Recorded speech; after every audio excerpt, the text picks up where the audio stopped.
Good evening, ladies and gentlemen. Welcome to Hyer Family Park and Parkland Baseball Field. We're tonight the Jesuit Tigers entertaining the Stoneman Douglas Eagles. At this time, coming out on the first baseline will be their starting lineup. They come in with a record of 16-1. Leading off to number 3, Ben Gary, the left fielder. Batting second, number 22, Jake Rizzo, the third baseman. Batting third, number 11, Nick Diaz, the right fielder. Batting cleanup, number 9, Jake Freeman, the catcher. Batting fifth is number 12, the starting pitcher, Gino Rojas. Batting sixth is number 5, Mitchell Wassenford, the first baseman. Batting seventh is number 2, Eric Torres, the shortstop. Batting eighth is number 6, Lorenzo Rivera, the center fielder. And batting ninth is number 13, Katie Riley, the second baseman. Also coming out on the first baseline is their head coach, Todd Fitzgerald, his staff, and the remainder of the Stoneman Douglas roster.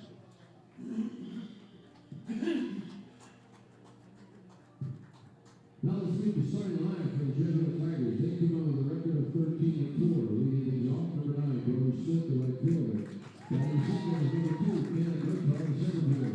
Batting third, number 24, Vincent Capello, the catcher. Batting cleanup is number 31, Christian Sheffield, the designated hitter. Hitting tonight for the second baseman, Tyler Alberto. Batting fifth is number 10, Kate Rector, the shortstop. Batting sixth is number 4, Robbie Santana, the first baseman. Batting seventh is number 5, Colin Canada, the fielder. Batting eighth, number 2, Bryce Cassesi, the third baseman. And batting ninth is the starting pitcher, number 3, Wilson Anderson. Also coming out of the third baseline is Coach Miguel Menendez, his staff, and the remainder of the Jesuit roster.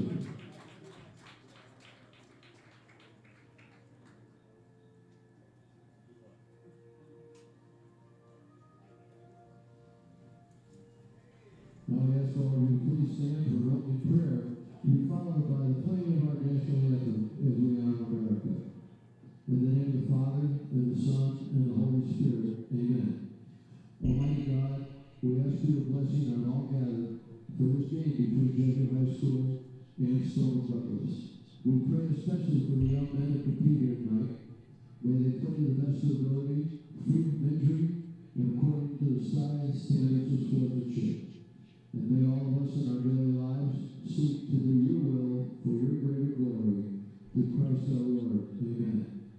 Saint Ignatius of Loyola, pray for us. In the name of the Father, and the Son, and the Holy Spirit. Amen.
What's the good word?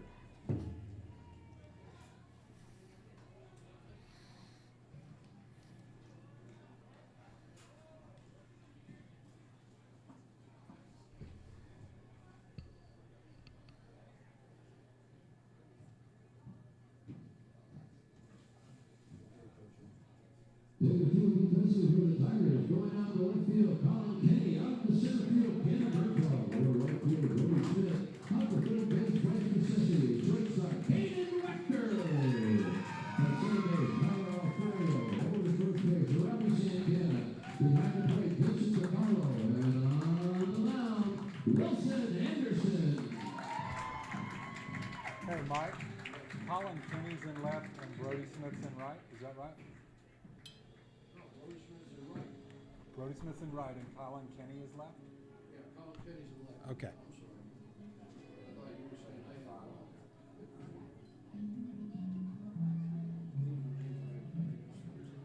You're entitled to it.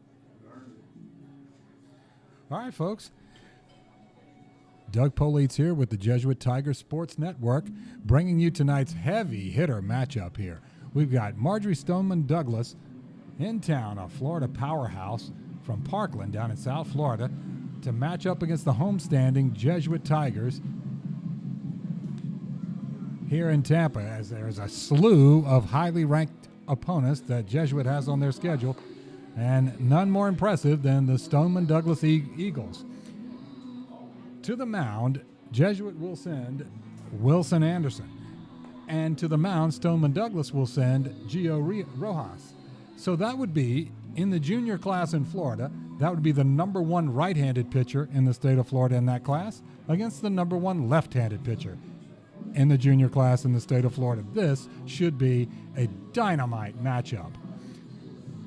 Wilson Anderson, a Team USA pitcher, is the number one right-handed pitcher in the United States and, of course, in the state of Florida. The number 4 overall player in the state of Florida in that junior class, and 16 overall in the U.S. A one-time Tournament All-American for perfect game, 2-time Tournament MVP, 1-time Most Valuable Pitcher, 21-time All-Tournament selection, committed to the Mississippi State Bulldogs. Yes, he gets it up to 98 miles an hour, mixes in a couple of other off-speed pitches, 35 strikeouts in 26 innings against 7 walks with an ERA of .808. So let's get this started, folks. He will start things off against Bennett Gary. Stoneman Douglas will send up Bennett Gary, Jake Rizzo, Nick Diaz, Drew Freeman, Gio Rojas, Michael Ossenfort, Eric Torres, Lorenzo Laurel, and Cade Rayleigh. And leading things off is left fielder Bennett Gary. Bennett going to play not far from home, University of Miami Hurricanes. First pitch hit high in the air, straight up in the shallow center field. Backpedaling is Tyler Alvario, and he gets it. And that's 1 pitch, 1 out for Anderson.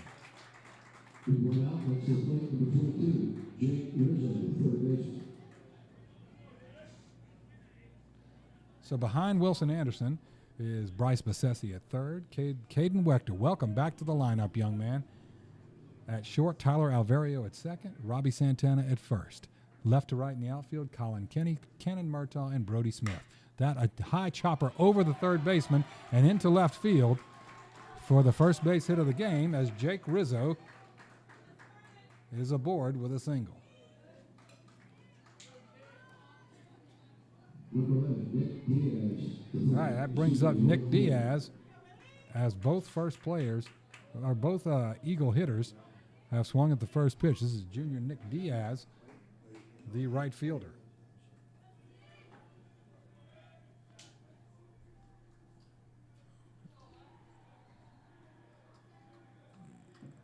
He sets and slings, and there's that smoke show of a fastball taken for strike 1. So 0-1 just underway, top of the first, 1 out, 1 man on, 1 hit so far for Stoneman Douglas. There's that slider well blocked by Vincent DiCarlo, and Rizzo stays at first base.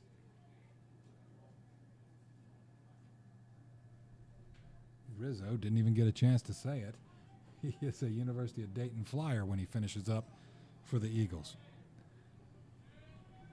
He kicks and fires, and that one lands low. That was Wilson's changeup. And so, again, Wilson Anderson, a Team USA pitcher. 60% first pitch strikes, holding opponents to a .200 batting average. A lot on the resume for a guy in his junior year. He kicks and delivers, and that is hit in the air to left field. And Colin Kenny gives chase. It one hops the wall, and around second to head into third is Jake Rizzo. He'll stand up there, and standing up at second base is Nick Diaz after that double.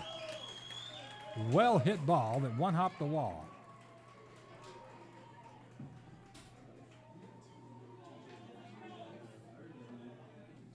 And so Eagles in a great spot here, as early on they've got 2 men aboard, only 1 out.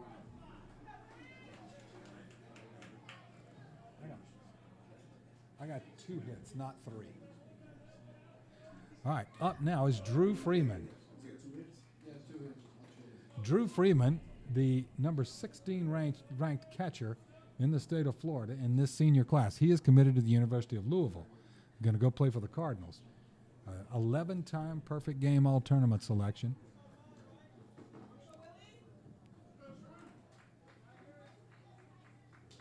And following him is Gio Rojas, the pitcher and designated hitter.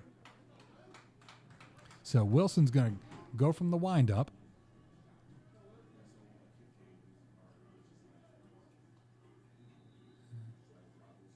First pitch slider gets a swing and a miss on Drew Freeman. And you got to like the way the Stoneman Douglas batters are aggressive. Not getting into deep counts with Wilson Anderson.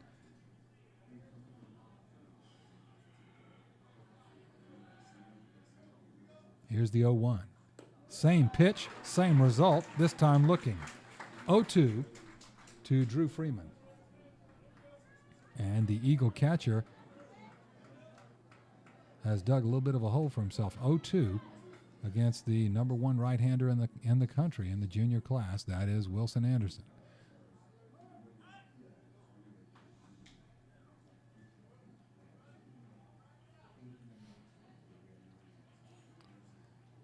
Light breeze blowing out to right center.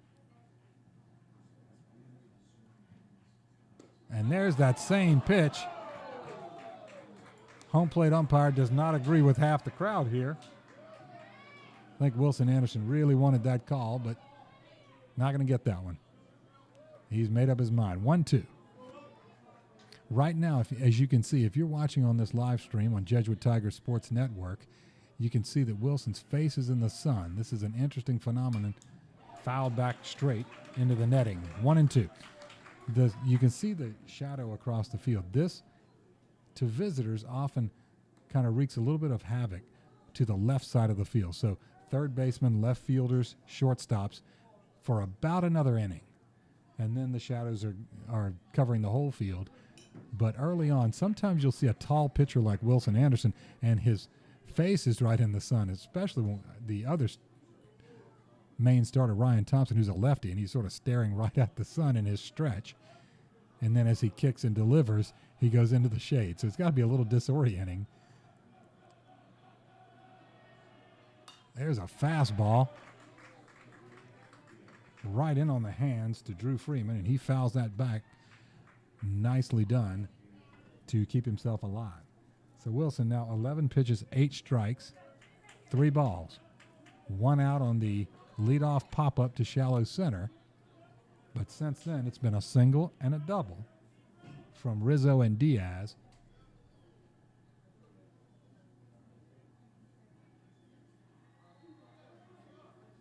There's the heater, and there's strike 3.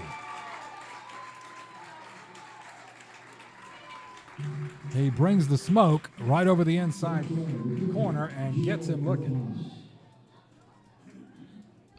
Mike, did you have a chance to announce where we're the Jesuit Tiger Sports Network? Did you get a chance to say that? Okay. All right, Gio Rojas, the pitcher / designated hitter. And Gio also going to go play for the Miami Hurricanes. He's the number 5 overall player in the state of Florida in the junior class. There's that breaking ball. And I tell you what, Wilson has a great feel for that slider tonight. It's sharp. It's moving about 8 inches or so, and that's going to move it off the barrel of the bat, even if they have it timed right. There it is again, and he gets the swinging strike. So Gio Rojas, 1-time tournament All-American, 18-time perfect game all-tournament selection, is in the same 0-2 hole that Drew Freeman ended up in, but battled for a little while before Anderson rung him up. And now the 0-2. Fastball up and in. Wilson put a little extra gusto on that. Did not get a swing from Rojas. It was right at the letters.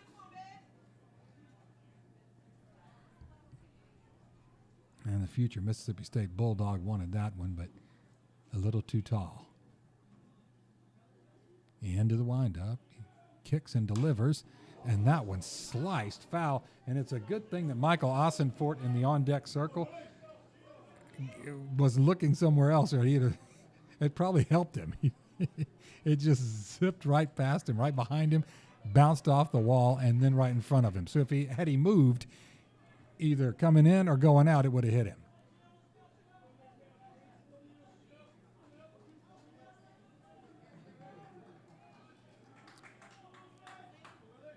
And the 1-2 from Wilson Anderson.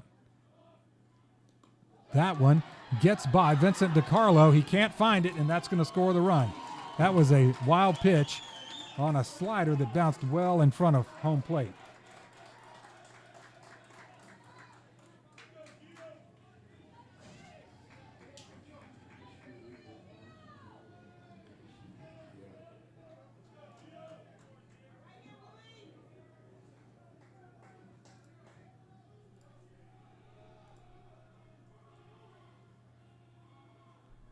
And the same thing, another slider down in the dirt and another freebie. That time for Nick Diaz to score as that one gets by Vincent DiCarlo too. It's a tough pitch to block.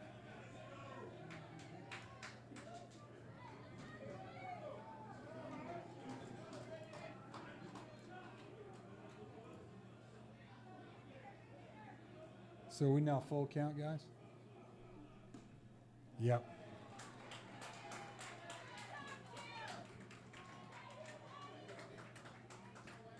All right, Gio Rojas on base. I wonder if they're going to run for him.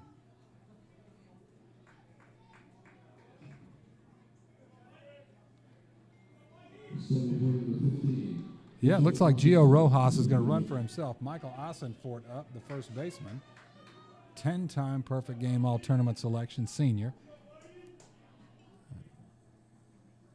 Yeah, Gio's going to run for himself. So early on, Stoneman Douglas here, top of the first, 2-0 on a single, a double, and both those runs score on wild pitches. Wilson fires that fastball right down the middle, and Old Faithful rings up a strike. Kind of going back to the meat and potatoes of it, and that's slinging at 95 plus. That one right in on the hands, and not a whole lot you can do at any level with a 95 plus right in on your hands. Nice job. 0-2. Nice job by Ossenfort, just sort of fighting that off.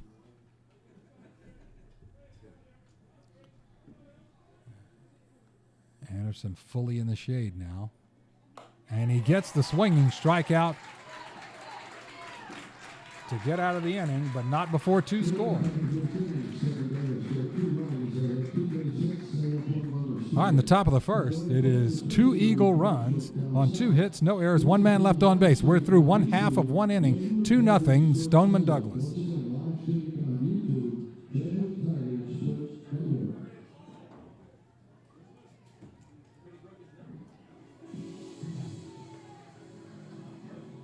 Wow. Holy cow. Already almost 200 people. That's the most this early, I would imagine, so yeah. Okay, Gio Rojas will take the mound now. And he will throw to Drew Freeman behind the plate. At first base, Michael Ossenfort. Second base, Cade Rayleigh. Shortstop, Eric Torres. And third baseman, Jake Rizzo. Left to right in the outfield, Bennett Gary, Lorenzo Laurel, and Nick Diaz. So a great start for the Stoneman Douglas Eagles. And left-hander Gio Rojas just throws pretty much an effortless-looking 93. As the future Miami Hurricane is the number 1, again, left-handed pitcher in the state of Florida, number 5 overall player in the state of Florida in the junior class. He is the number 3 left-handed pitcher in the U.S. in this class. He has been named Perfect Game All-Tournament 18 times and is a tournament All-American. That's pretty good. That's not a bad resume either. I mean, the caliber of baseball that you get to see in high school in Florida these days is wonderful. All right, all you guys tuning in from South Florida and all over, I want to hear from you. You need to jump in that chat. All right, okay, great. A couple of 305ers in there. Let's see where I want to see where you guys are listening / watching from. If it's Atlanta, great. If it's the Great Lakes, if it's Iceland, if it's Romania, wherever. Let's see where you're listening / watching from.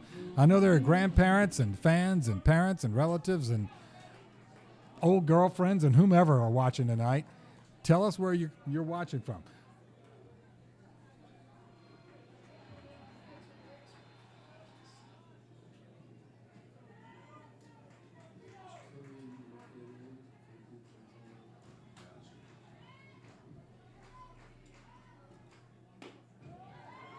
Fastball in there, strike one.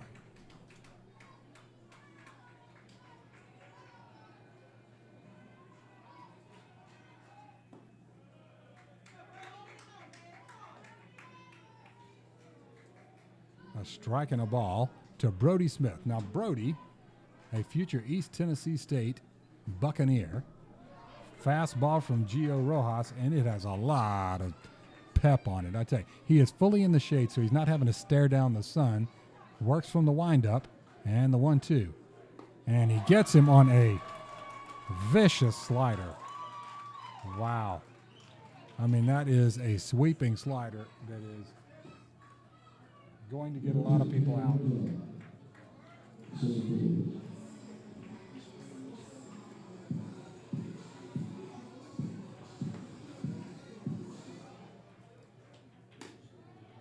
Fastball, strike one. Cannon Murtaugh, a future Duke Blue Devil, 15-time All-Tournament selection. He lets one go, and it's a strike. He lets another go, it's a ball. So one out, bottom of the first. Cannon Murtaugh, the speedy center fielder, hit one out in the last game here against Trinity Christian. He hits that one a mile high, and third baseman Jake Rizzo stands under it, and now it drifts back and lands fair, as it does so many times. As it drifts back into the field, and it just sort of disorients those fielders on that side of the field, and it does this all the time.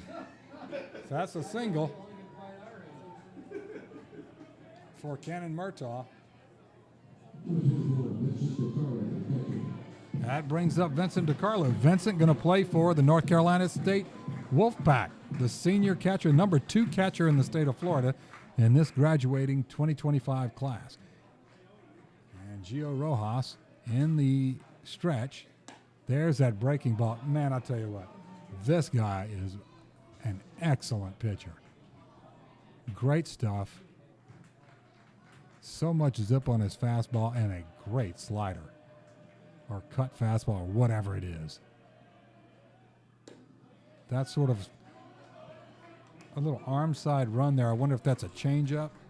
He threw the kind of tailed away from Vincent. One out, bottom of the first, one man on. 2-0 Stoneman Douglas. And he has an excellent move to first base. And he's saying that it was a balk. Yep, he's saying that he balked. The home plate umpire says that was a balk. It was a great deceptive move. But he's saying he was stepping toward home and threw back toward first. And home plate umpire says, nope. Everybody stop. Cannon Murtaugh, go to second base. Well, Cannon leads the team in stolen bases. And he doesn't usually stay put at any base very long. So Gio Rojas, the stellar lefty for the Eagles, throws that breaking ball in there, and whew, I mean, that is an all-day pitch there, man. He is an excellent pitcher. Miami, you guys are getting a great one. And he's still got another year of high school.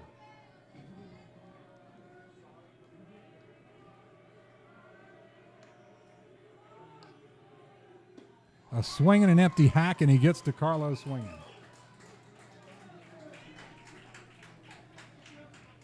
That's going to bring up Christian Sheffield, the junior second baseman typically, but he is designated hitter tonight. Christian leads the team in batting average, on-base percentage. He is amongst the leaders in just about every offensive category. Hits. And that one is popped up and foul, out of play. For you folks watching from down the Miami area, tuning in, I'm Doug Polites, happy to bring this to you. A great night for baseball and two outstanding teams. Yes, Christian Sheffield is the youngest son of former major leaguer Gary Sheffield. That is a swing and an empty hack. And quickly, Christian is down 0-2.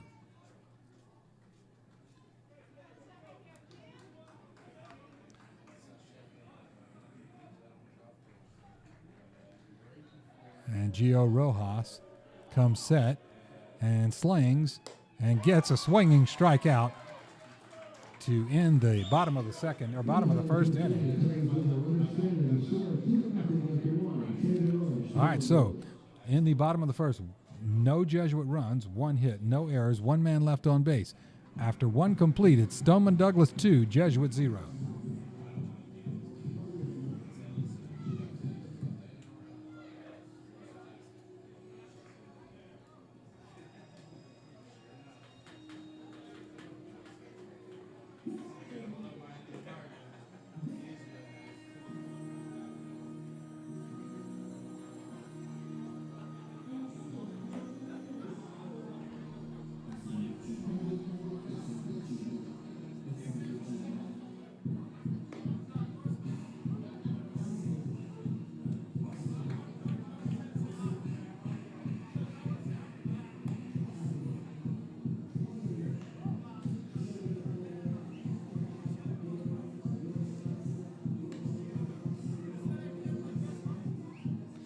All right, folks, thanks for letting us know, dropping into the chat, letting us know where you're watching from.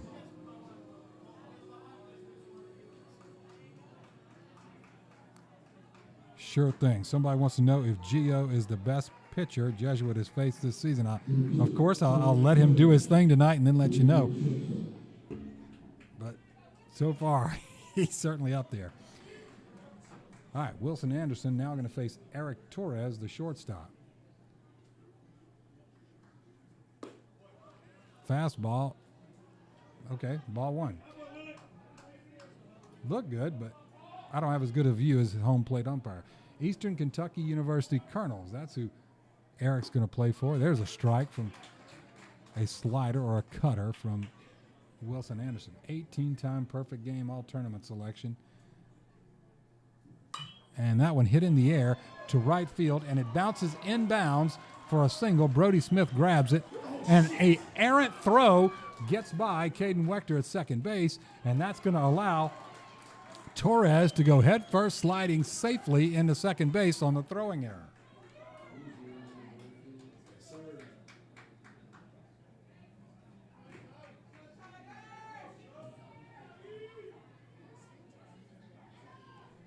Well, all right. That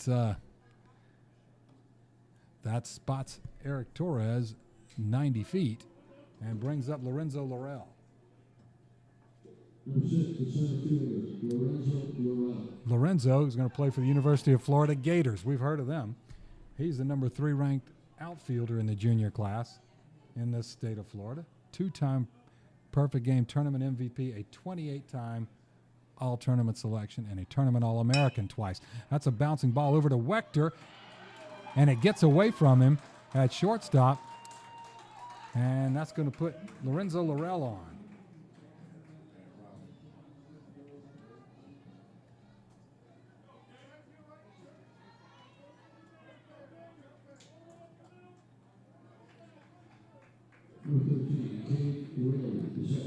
Okay, Cade Rayleigh up now. Now runners at first and second. Rayleigh, the junior second baseman, 16-time all-tournament selection.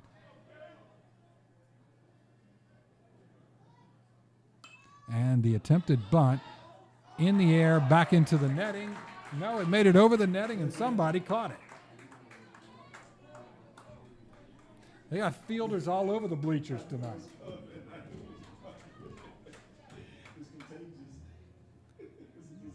All right, so Cade Rayleigh, the second baseman, left-handed hitting.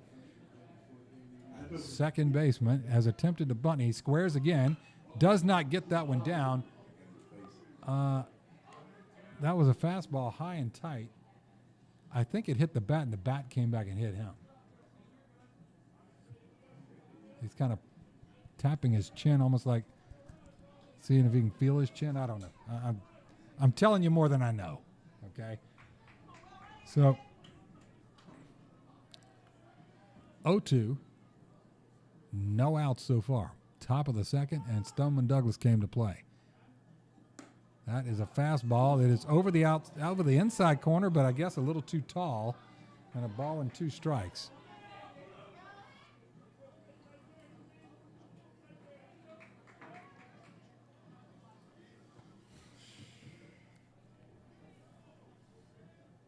He squares to bunt, and then swings, and it gets into center field. It lands, so that's a single. Cannon Murtaugh on it and fires it home, the gunslinger that he is, and stops everybody in their tracks as it stays a single. Nobody scores. A great play by Cannon Murtaugh.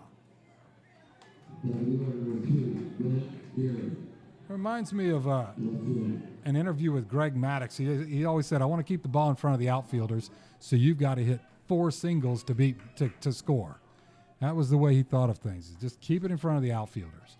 So we're going to get a mound visit, and that's going to give us a chance to talk a little bit about Bennett Gary. Didn't have a chance to say anything about Bennett Gary the first time. He swung at the first pitch, and they caught it, and he was out. But he's going to play for the University of Miami Hurricanes. 6th-ranked outfielder in the state of Florida in the senior class. He's a 16-time perfect game all-tournament selection. He runs a 6.86 60-yard dash. Does some pitching where he throws upper 80s. So I imagine we're going to see the infielders come in. Nope, the corners will come in, and the middle infielders will stay at double play depth.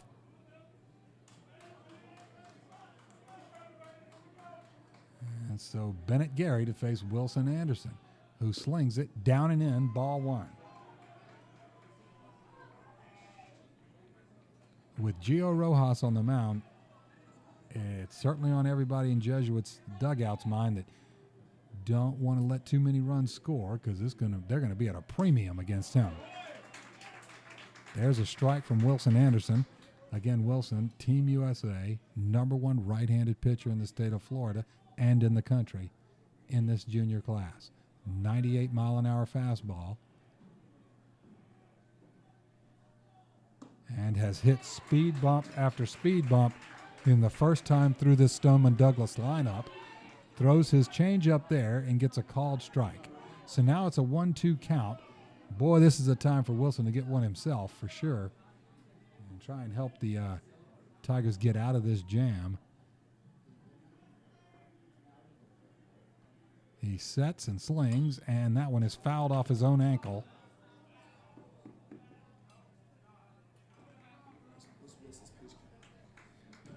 Anderson, 33 pitches, 24 strikes, 9 balls. So the strategy of getting to the opponent's bullpen, this is how you start along that track, is have him use up a lot of pitches in these first couple of innings. And the bases are loaded right now with nobody out. So they're doing their job in that Stoneman Douglas lineup.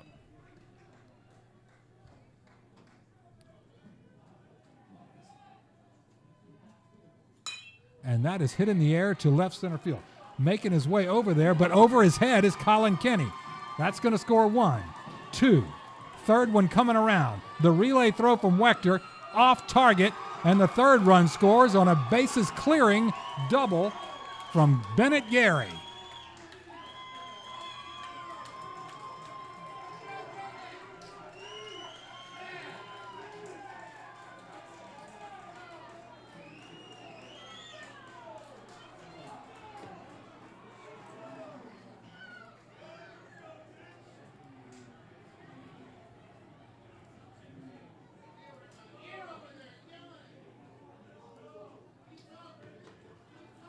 All right, nobody out. Jake Rizzo up. He singled to left field the first time up. Fastball, a little extra oomph on that, and misses high. And a lot to cheer about.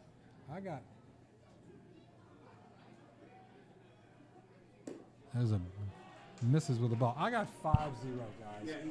Oh, okay, sorry. Okay. All right. 2-0. Again, nobody out, top of the second. Bennett Gary at second base after a bases-clearing double to left center field. Fastball high and hard, and a swinging strike. 2 balls, 1 strike.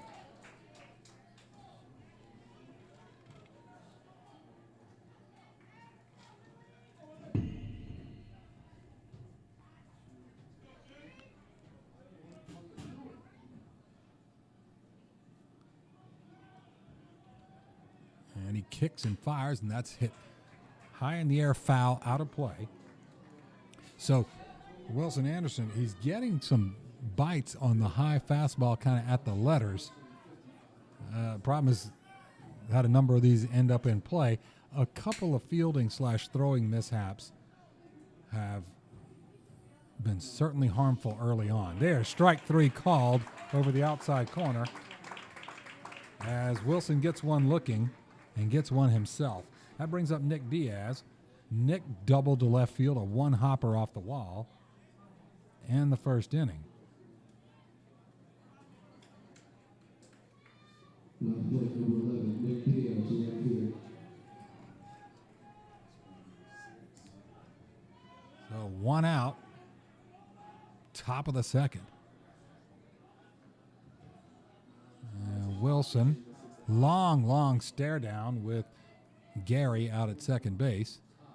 No pickoff play on, just kind of looked at him until Nick Diaz finally said, okay, we need to hit reset. And now a long look into DeCarlo. He comes set at the letters. He kicks and delivers, and there's a strike over the outside corner. Yes. So now it's 0-1.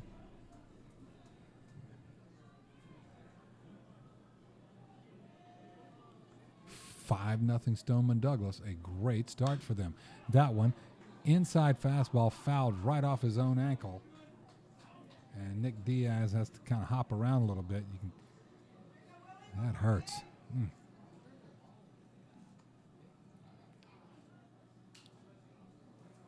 It's right in the middle of his shin, his left shin, his lead leg. He has that ankle protector on, but it hit right above it. You can see he's still kind of hobbling, and he has a little grin on his face like, geez, that hurt more than I thought it would. All right, here comes the 0-2 from Wilson Anderson. Well, he looks in a long time, and there he gets his sign. He and DeCarlo on the same page. Now there goes the runner, and the batter does not move. DeCarlo throws, but it hits the bat, I believe, of a stationary Nick Diaz, who's smiling, saying that was weird. That was a ball. So Bennett Gary steals third, and Nick Diaz is not required to move out of the batter's box. The batter's box is for the batter. But I've just not seen that very often, where he just stood there like a statue and the ball thrown hard by DeCarlo about 6 inches, and it hits his bat and ricochets to first base. You won't see that very often. That is interesting. There's the breaking ball, and boy, I tell you, not many people at many levels can hit that. That is a sharp breaking cutter/slider that gets a swinging strikeout. And Wilson, he's had that pitch all night. He's been very reliable, able to spot it. Brings up Drew Freeman. Ball low.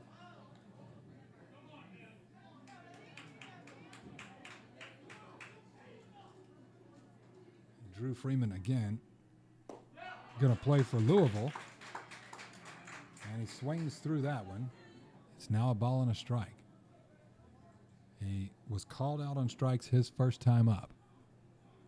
The wind-up and the pitch, and he hums that one in there, but it is hit sky high. Cannon Murtaugh under it. Gloves it, and that's going to finish off the top of the second inning.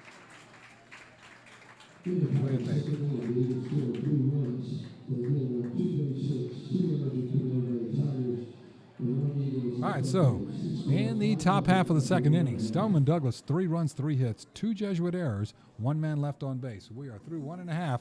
It's Marjorie Stoneman Douglas out of Parkland, Florida, 5, and Jesuit here in Tampa, 0.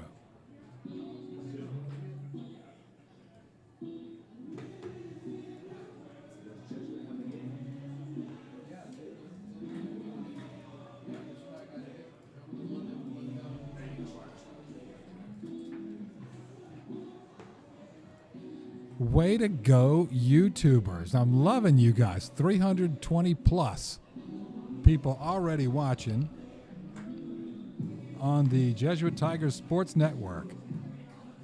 That is how it's done. People, give yourselves a high five.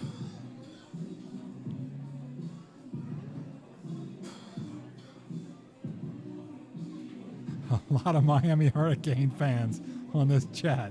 All right. Very good, guys. Thanks for jumping in. John Kynes says go Tigers. And, of course, our favorite man in uniform, Jason Pask, is in St. Augustine. A nice showing from the Stoneman Douglas crowd. The usual packed house, even on a weeknight. It's always great seeing so many Jesuit fans come out to these games. Such a beautiful ballpark. Had one of the parents from Stoneman Douglas stop me and say, man, this is such a nice facility. It really is. And then the freshman and JV squads always sit right behind home plate. And they make the contributions you would expect young teenage guys would make to a ballpark. You may overhear some of that. But so far, Gio Rojas throwing aspirin tablets. Breezed through the first inning on 14 pitches, 11 strikes, 3 balls. And he will now face Caden Wechter. And you can tip your hat to Caden Wechter. Very promising young guy who... Caden, a future Florida State Seminole, has been out the entire season with a knee injury, and he is back for his first at-bat now tonight. 11-time perfect game all-tournament selection. He's actually the number 2 ranked right-handed pitcher in Florida in the junior class. That is low ball from Gio Rojas. Caden, the number 10 overall player in the state of Florida in the junior class. And he lets the first 2 offerings from Rojas go by, and it's 2-0. Or 2-0, bottom of the second inning. 3-0, so each of those has missed, not by much, but missed low. Rojas works very quickly. Reminds me of Dominic Castellano, who plays for UCF now. There's a strike. You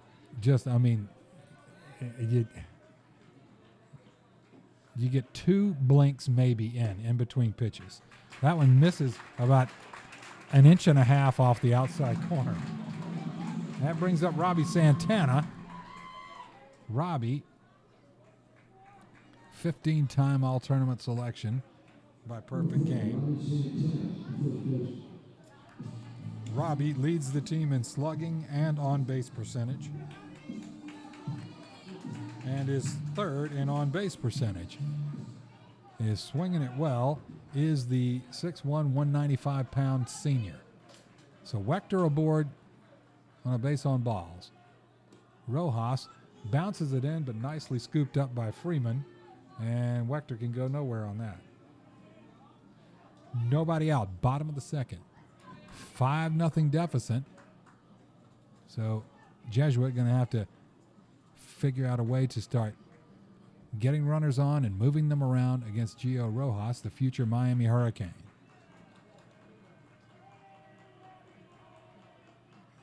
And he throws over and chases Wechter back. And yes, Caden Wechter's family may be known to some other folks around Florida. His dad is one of the announcers for the Rays, Doug Wechter, a wonderful guy. Fastball right over the outside corner. And I got to tell you, if NIL starts making its way down to high school, well, Rojas is going to make a bundle of money here because he's got another year. I'm sure it is, but he kicks and fires, and that's that sweeping slider that's way outside. Robbie not fishing. 2-1.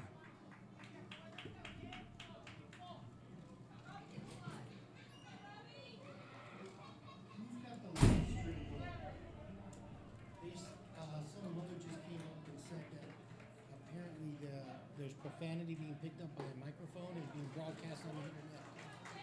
Where? No. Is this the only microphone? This is the only microphone. I don't. And It's not from any of us.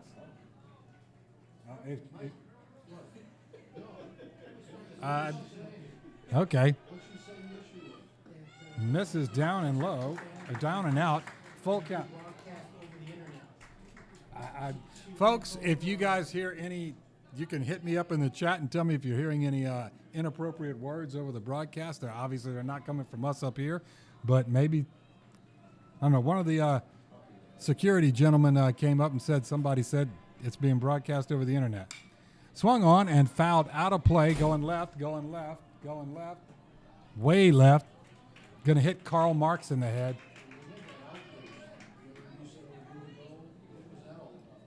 So anyway, we of course apologize if there's any. That's not a mic. That mic is not on. Only this one. So I don't know from where we are picking up any kind of profanity. We apologize because it's certainly not intentional. I got a great comment. Swinging and a foul ball. Oh, that's too good. One of the, I like you guys in the chat. You're right.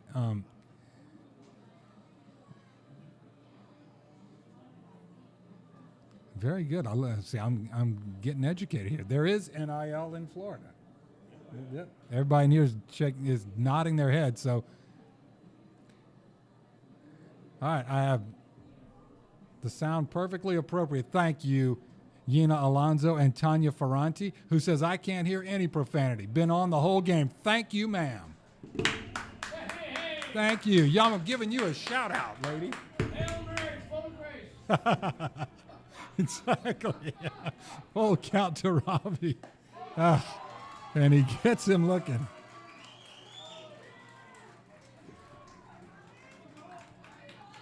All right, that's going to bring up Colin Kenny. Left fielder Colin Kenny. Colin going to play for Limestone University, the Saints up in Gaffney, South Carolina, D2 team. He's a 5-time all-tournament selection, the senior. And Colin with one out, Wechter at first after walking. And that misses down and in, ball one.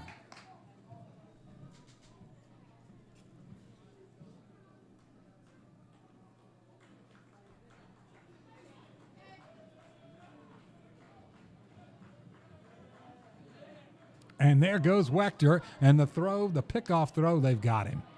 So Rojas, he was going on first movement, and they're calling a balk.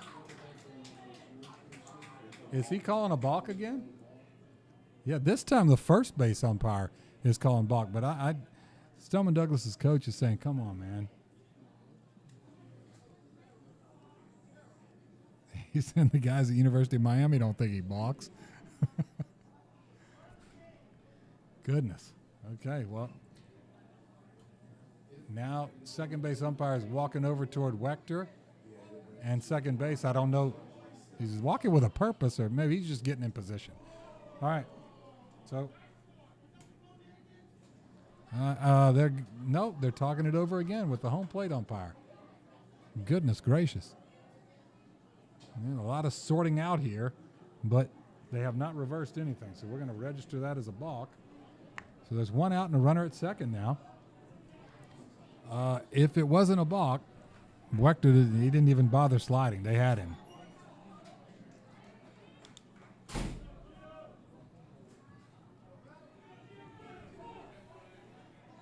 Okay, Colin Kenny, a 1-0 count, and Gio Rojas. That's that arm side run. Boy, it's got a great dart to it away from a right-handed hitter.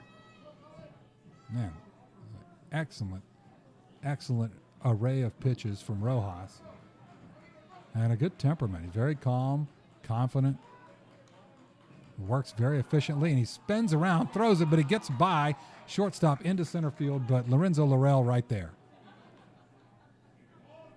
It's just a pickoff attempt to Caden Wechter.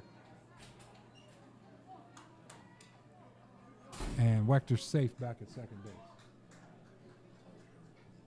What?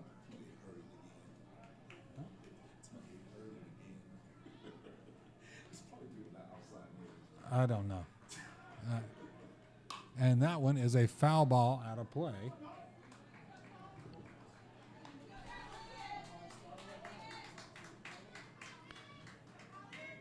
Well, folks, again, if you're hearing anything you don't want to hear, sorry about that. We're trying to give you an authentic idea of what it's like to be at the ballpark tonight. There's a curveball. It just lands right in the strike zone, and it is, it's a joy to watch these two young pitchers. The number one and number two right-handed, or number one and number two pitchers. Well, the number one right-handed pitcher, number one left-handed pitcher in the state of Florida. Anderson and Rojas going at it. It's just a joy to watch tonight. That one, a big Baltimore chop, fielded by Torres at shortstop, slings it across, but just not in time. That ball was in the air for a week. The infield single for Kenny.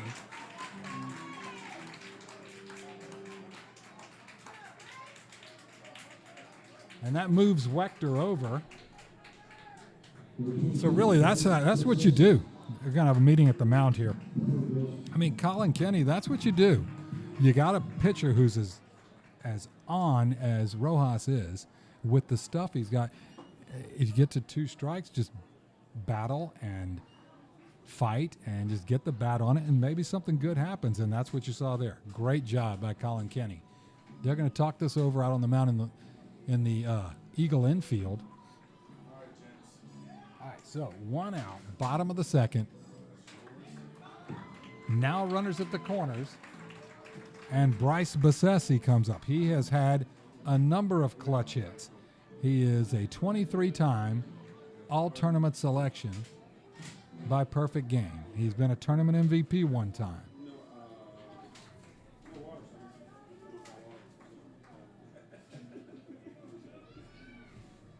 See, how many of you guys we got going out there?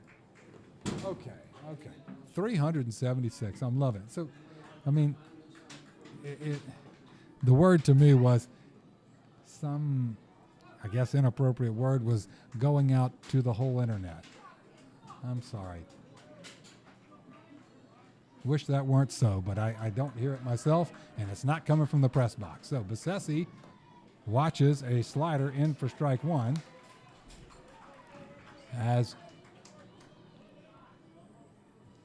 Rojas has an excellent move, but he's been called for a balk twice. I wonder if he's even going to throw over there anymore.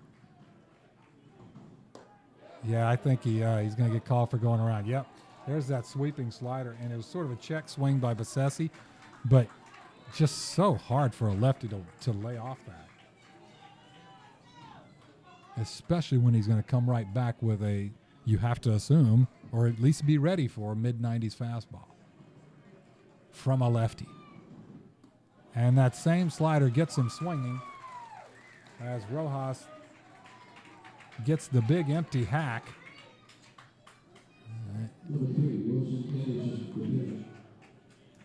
And I tell you what, with watching Gio Rojas, it's just it's how effortless he really makes this look. He does not really look like he's having to bear down and dig to the bottom of the tank to get to these mid-90s fastballs or throw these sliders. He just looks like it's kind of easy and cavalier. And there's that changeup over the outside corner taken by Wilson Anderson for strike one. And Wilson, the number 16 overall player in the country in this junior class, he can swing it. He has 8 hits on the year, a home run, 9 RBI. Been walked 8 times, scored 8 runs, stolen 4 bases, slices that one foul. So Wilson can swing it. He obviously, when you're the number 1 pitcher in the country, you're going to get a lot of your press from that.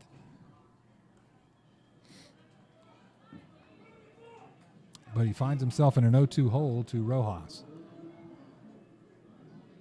who kicks and delivers, and that is fouled straight back by Anderson. So a runner at third, a great opportunity to just at least squeak one of them across the plate this inning and start nibbling away at this 5-run lead,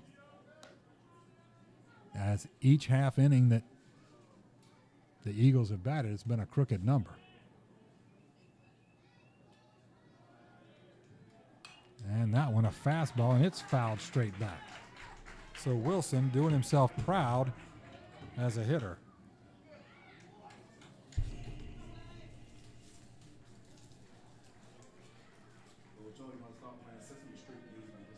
And he rocks and releases, and that one is hit off the handle right at shortstop Torres, who fields it and flips it across in time. Boy, you don't do it much more smoothly than that. A 6-3 ground out.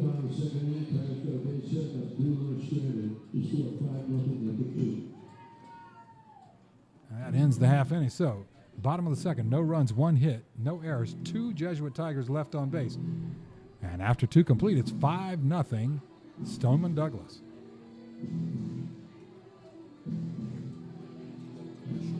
Between innings.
All right, we're heading into the top of the third. Due up is Gio Rojas, Michael Ossenfort, and Eric Torres.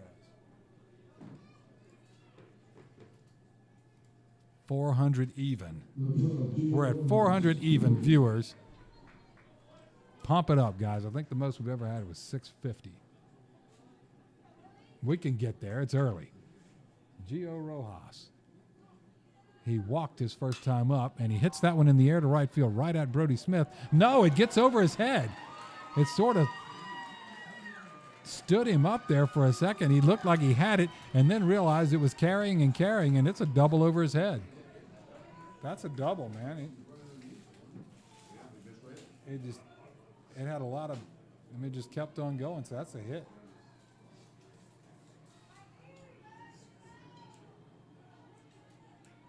So Rojas helps his own cause.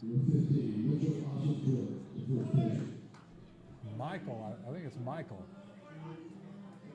Michael Ossenfort, a 10-time perfect game all-tournament selection, a senior. There's that breaking ball.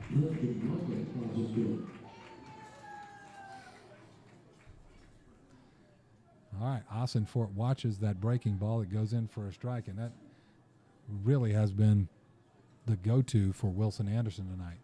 There it is. That one dives a little bit low, and that's a ball and a strike. We're coming up on, this will be pitch number 50 for Wilson Anderson tonight.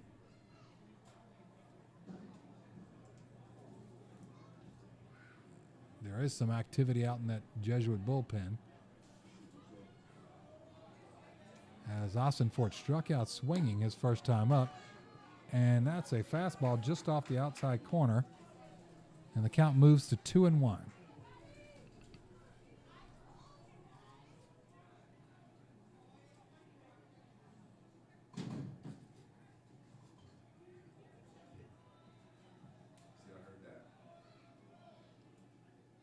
There's a breaking ball, misses inside.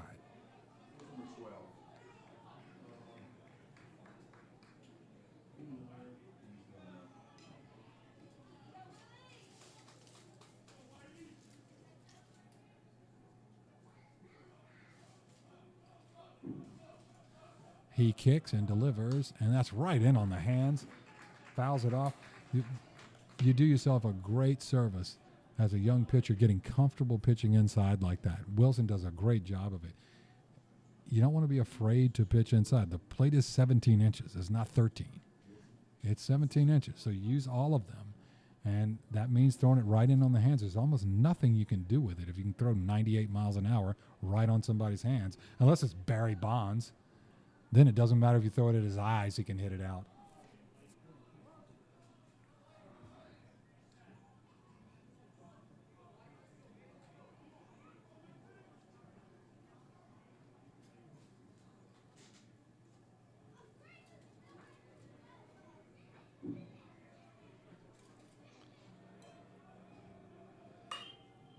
That one fouled out of play down the right field line.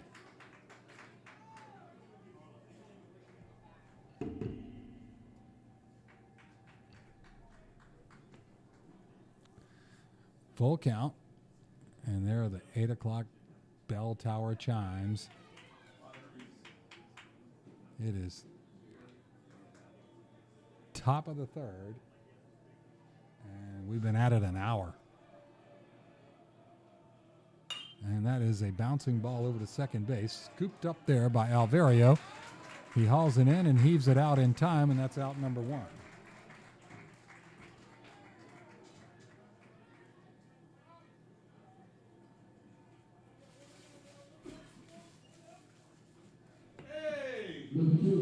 Oh, wow. Okay. How about that?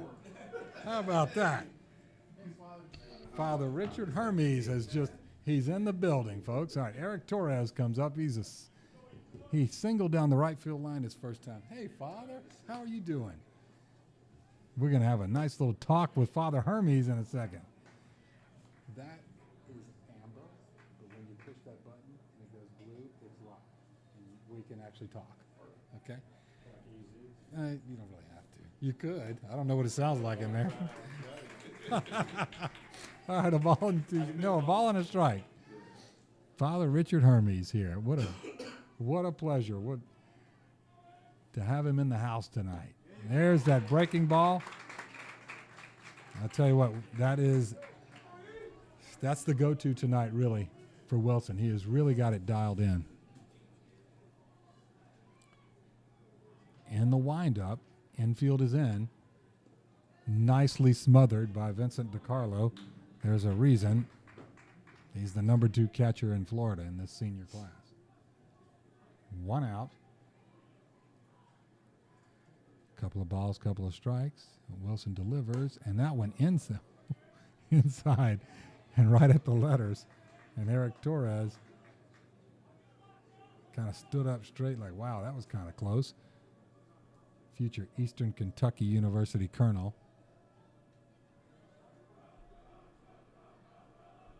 A breaking ball, and I tell you, Wilson Anderson he's got a great feel for that pitch tonight. You have to be ready for the 98 heater, but when you can throw that, what do you do? do your best. Lorenzo Laurel, future Florida Gator. He hits that one in the air to shallow center field. Is that going to land? Yes, it is, and a run's going to cross. So he just got just enough on it to where Cannon Murtaugh could not get to it. And that's an RBI single. And let's see, that brings Gio Rojas across. I'm updating the scoreboard as well, folks. Bear with me.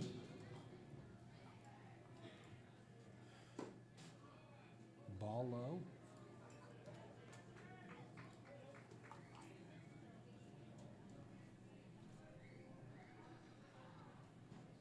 All right, the 1-0. Cade Rayleigh up. Fastball right over the outside corner. And Cade Rayleigh singled his first time up to sort of shallow center field.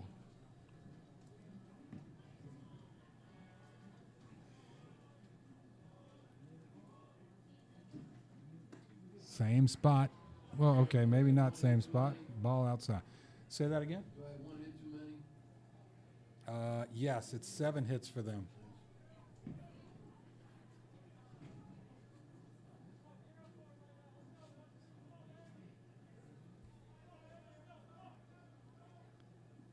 Now there's a strike over the inside corner. So Wilson Anderson now 65 total pitches, 44 strikes, 21 balls.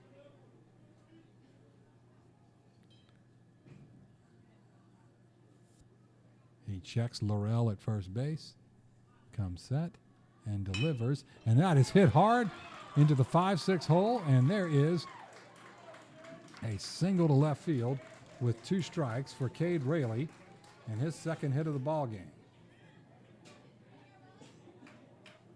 That moves Laurel up to second base and brings Bennett Gary in. Bennett Gary he sort of blew this thing open with a bases clearing double last time up.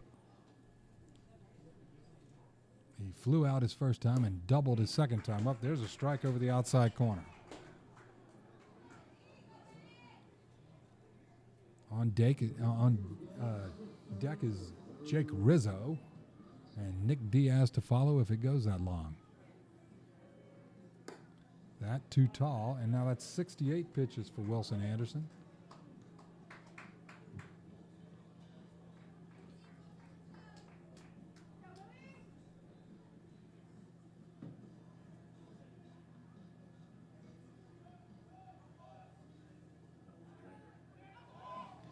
And they call a balk on Wilson Anderson this time.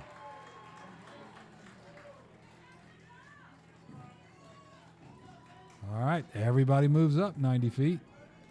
And now Bennett Gary has another RBI opportunity. He has 3 for sure when he cleared the bases with the double last time.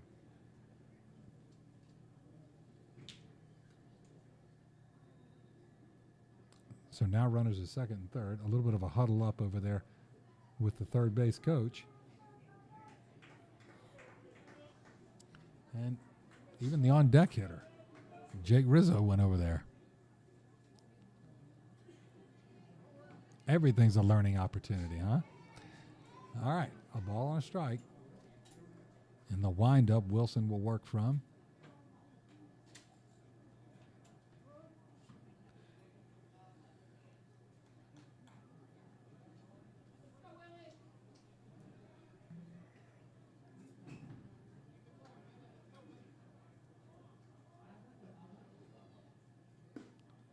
Breaking ball stays wide. 2 balls and a strike.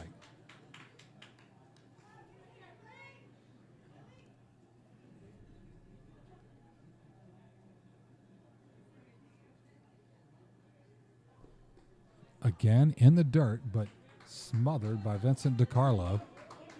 And boy, I tell you what, that's where it's really nice to have a catcher you can have faith in to block those pitches, because you're not locked into just having to throw fastballs with a runner at third.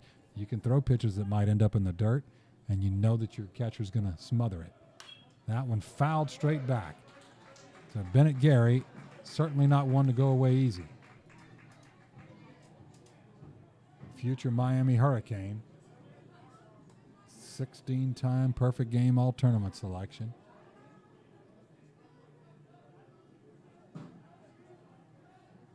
And he awaits the full count offering from Wilson Anderson. And it's, oh, he did not call that a strike. So it's ball 4. I think Wilson thought he had him there. And I think Coach Menendez is going to come talk with him. But that is now 72 pitches.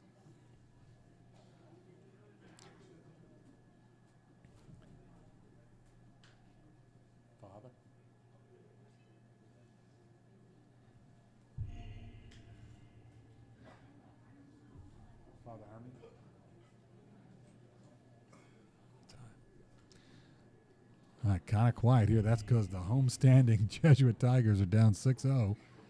And the bases are loaded with 2 outs here in the top of the 3rd. As Stoneman Douglas is threatening to build on this lead. So Coach Menendez out there talking with star pitcher Wilson Anderson, who has had an uphill climb against this Eagle lineup. 72 pitches so far, 47 strikes, 25 balls.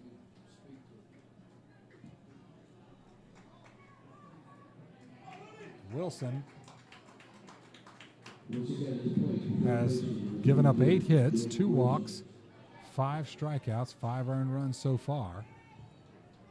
As Stoneman Douglas as advertised. Jake Rizzo up. There's that breaking pitch, and he is singled to left and struck out looking.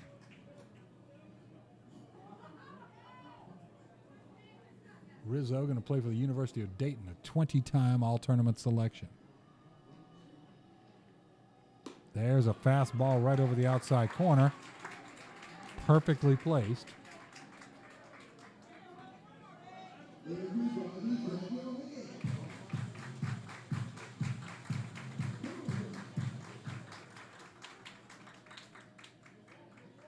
There's that breaking pitch, and he gets the strikeout looking and stops the bleeding, so to speak.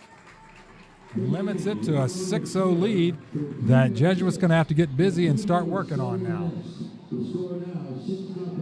It is in the top of the 3rd, 1 run on 3 hits, no errors, 3 men left on base.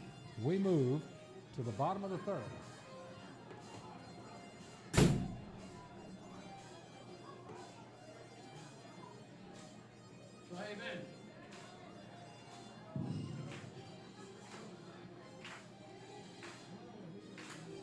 All right, Father Hermes, you want to jump in? Yeah. Why don't you just jump onto that mic right there? You just hit it and it'll be blue.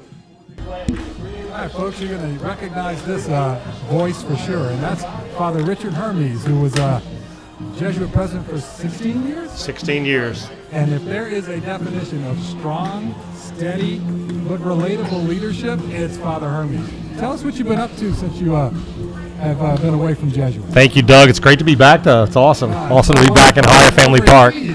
Feels like home, and it is home. So, since the beginning of the school year, after the first few weeks, September, I've been mainly up in White House in St. Louis, Missouri, at a Jesuit retreat house on the banks of the Mississippi, and White House Jesuit retreat, and helping out there with the men's retreats every weekend, but also I've been able to do some traveling, see family, friends, and actually start giving a lot of retreats myself. So I just finished a retreat in Louisiana this weekend and had a few days here, and I'm heading over to Central Asia, of all places, to Kazakhstan, and I'm going to give a retreat to Mother Teresa's sisters there for 8 days, and then come back through Rome for a little pilgrimage before coming back here in Louisiana. I heard that this is the Jubilee year, so it'll be super crowded in Rome, but I'll be able to see Mr. Connor Smith and Father Joey Carroll and other Jesuits who have been associated with Tampa, so I'm really looking forward to it. Well, is there something, you've been away now for a little while. Can you, like a Google Earth view that you get from being away from a place and coming back, is there something about Jesuit that maybe dawned on you after you left and have been away for a while to say, this is why there's this magic here for young men? And Well, I'll say this. Formative years. It's not that it dawned on me for the first time coming back. I was back for a couple of weeks in January and back now for this week, but just, how wonderful the guys are, just going around campus. They're incredibly enthusiastic, committed to what they're doing, whether it's school or sports or their spiritual growth. They're all just super committed to excellence, and it's just so refreshing to come back and see that again and again. Well, having had a son go through it, we always said, my wife and I always said, Jesuit gets boys. Yeah. Get it. Get it. They try to stick them in all different types. We get all different types. It's like they get it. They Yeah. understand. Okay, these are young guys, and you're not going to be able to just stick them in a little cage No. for 8 straight hours. You got to have a little patience with some of them. You got to light a fire under others and restrain a few. But the thing is, they're talented. They come from great families. A lot of family support at the school. A lot of great teachers. Cannon Murtaugh, that's going to be extra bases. He's going to turn it into 2. Nope, hits the brakes, but that ball sails over second base, but Cannon had already started going back to first. So nicely done, a nice inside-out single down the right field line for Cannon Murtaugh to bring up Vincent DiCarlo. As you were saying, sir. Yeah, so it's just great to be back with the guys and to see the kind of parental support you see at like a baseball game or lacrosse over there. Or they're getting ready for the play for Les Mis next week, and just all the support of the teachers, faculty, staff, parents. Everybody's all in. Yeah, everybody is involved, but happy to be involved. Yeah. You never get this sense that someone's sort of being dragged to something that they don't want to be doing. No, that's what's fun to see. I've enjoyed seeing the freshmen who I don't know as well, but I probably know 40 or 50 of them. Get to know them from their dads, the admissions process, beginning of the school year, and just to kind of put eyes on them, today and when I was here in January, and just see how they're developing, and they're the future, the next generation. Oh yes. Let's see. So now Vincent DiCarlo up. He takes ball 2. But it was always it was so fun to see my son and the guys in the dugout, and you look and you see Father Hermes is down there with him. I would imagine that you managed to tone down some of the responses to a strike. I know I did. I was just down there a few minutes ago. So somebody yelped something out and saw me, and sorry, Father. I said I could see things have improved. There we go. In the left field, and screaming around second, and again hitting the brakes is Cannon Murtaugh, and that's back-to-back singles as Vincent DiCarlo smacks one into left field. And advances Cannon Murtaugh and gets a little something going here. He's going to get a courtesy run. Chris Henry's going to run for Vincent DiCarlo and bring up Christian Sheffield, who went down on strikes his first time up, but this time he's got a couple of teammates aboard and 1 out. Next to the plate, Tiger designated hitter, number 31, Christian Sheffield. Good luck. Thank you so much to Father Richard Hermes, just a legend at Tampa Jesuit. Okay, so Christian Sheffield usually, when he's in the field, is playing second base, but the designated hitter tonight in that 4 spot has Jesuit in a 6-run hole right now, facing Gio Rojas, who has thrown 48 pitches. There's that sweeping slider. That was razor sharp for 2 innings for sure, and it's just this inning on the last few attempts at it, it's just sort of drifted a little bit down and into these right-handed hitters. And so he'll, I'm sure, make an adjustment and get that thing back to where it was the first couple of innings, and he misses down low. And I think Drew Freeman's just going to run out there and say, look, we have a 6-run pad here. Just make them swing the bat. This is the old make them earn it. Anybody out there that's coached young players, you don't want to give them anything, especially a talented team. You don't want to hit them. You don't want to walk them. You don't want to give them free bases with errors. If they're going to beat you, fine. With hits, okay. Tip your hat and say, okay, you earned it. You beat us with hits and moved around in an earned fashion. You don't want to give them anything. I'm sure that's somewhat of the flavor of Drew Freeman's thoughts as he goes out there to talk to Gio. Misses outside.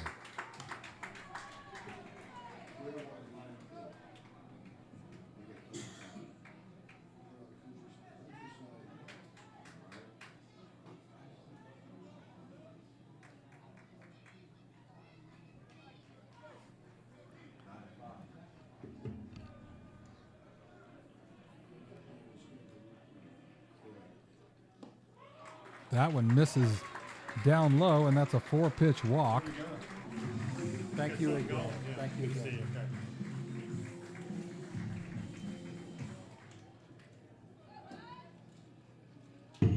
Thank you, chatsters out there, for helping me out with the microphone thing. Really appreciate Father Hermes coming up and talk in the press box tonight. All right, Caden Wechter comes up, and sort of a homecoming night for him. He's been out the entire season with that nagging knee injury, and his first time up he walked. Caden is a future Florida State Seminole facing future Miami Hurricane, and Rojas is going to go from the windup. He watches that down and in, and there's a ball. As in the background, you'll probably hear Father Hermes, who definitely will yell his encouragement to these guys. And there's a fastball right down the middle, taken for strike one. So a ball and a strike, one out. Bases are loaded. And Wechter lets that go down and in, and it's 2-1. Man, Caden Wechter's got a great eye, because some of these look so close to me. I mean, but he looks so confident that it's not a strike when he doesn't swing. That one is rung up as a strike, and now it's 2-2.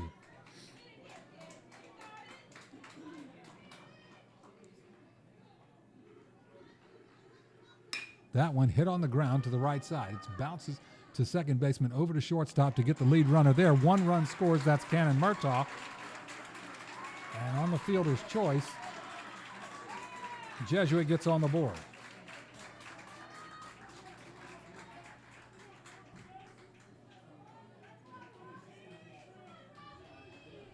All right, Robbie Santana up.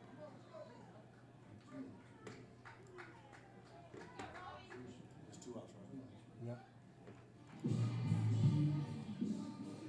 Number 4, Robbie Santana. Good pitch.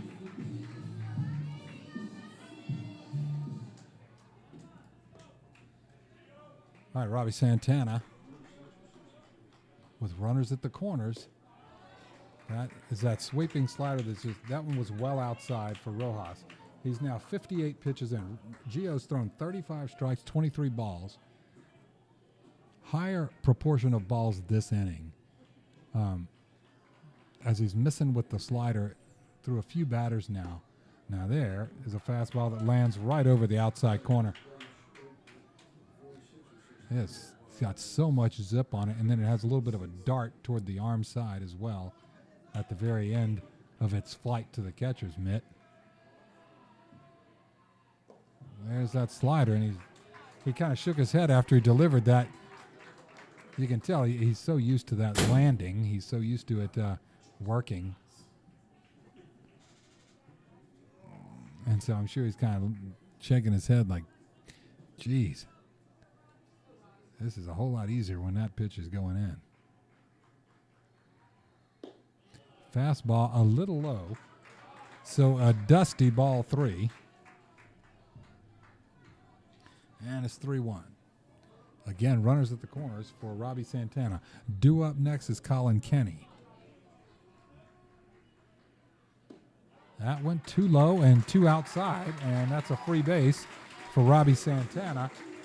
Brings up Colin Kenny, who had that infield single basically on a 2-strike pitch. He sort of hit a big Baltimore chop into the 5-6 hole. Torres tracked it down, got it, but it's such a long throw, and Colin can run. So he was not able to get him out, and so the future Limestone University Saint is 1 for 1 on the night. Into the windup goes Rojas. That changeup gets him way out in front as it sort of falls away from the plate on the outside. And Kenny swings and misses. But Colin, you know, they give you 3 of those. And there is that spinner that's right in there for a strike, and that is what it looked like for the first 2 innings. So it's an 0-2 count. Rojas well ahead. He's in the catbird seat here. Fastball off the mark outside. And he's 65 pitches into it, is Gio Rojas, future Miami Hurricane. Colin Kenny in the batter's box. Hemmings at third, Wechter at second, Santana at first. Tapped foul.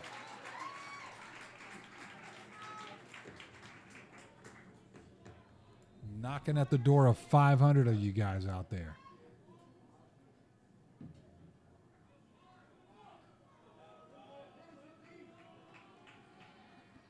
And a high heater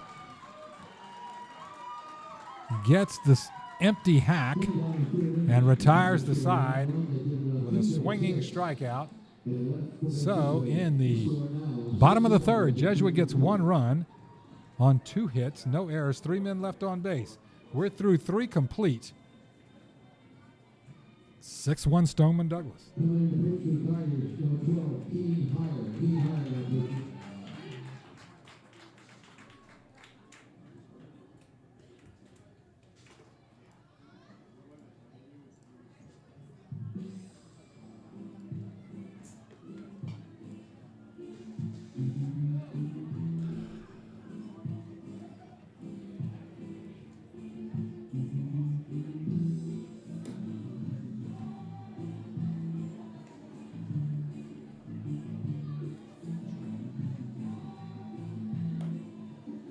So he's going to, he won't hit for Wilson, will he? He won't hit for Wilson, will he? Wilson's not the DH.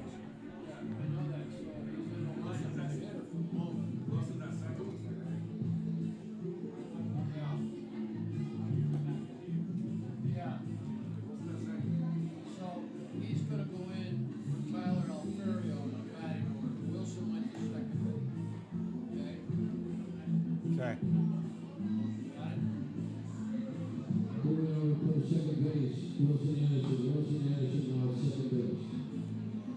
Okay, Wilson Anderson moves to second base as Keen Hyer comes in to pitch. Keen's thrown 8 innings this season so far in the relief roles that he comes in. 14 strikeouts against 6 balls, a .875 ERA, gets up to 86 miles an hour. He's going to play for the University of Richmond Spiders, a senior, 5'10", 180.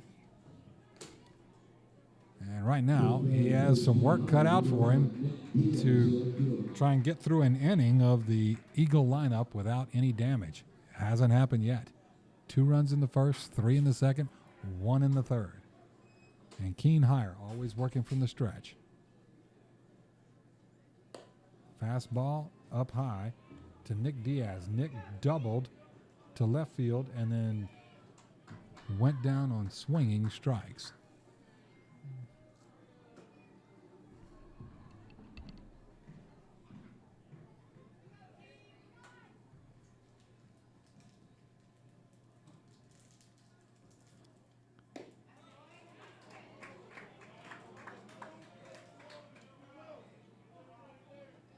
Called strike. Nick Diaz does not agree.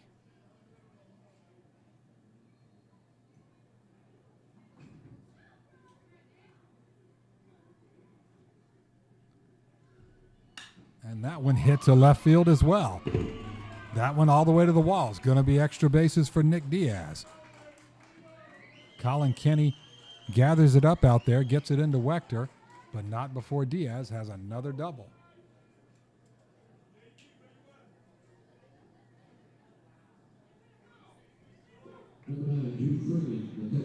All right, Drew Freeman up.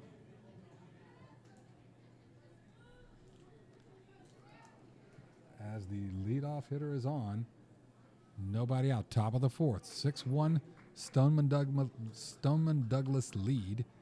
And now Drew Freeman up. He struck out and flew out to center field.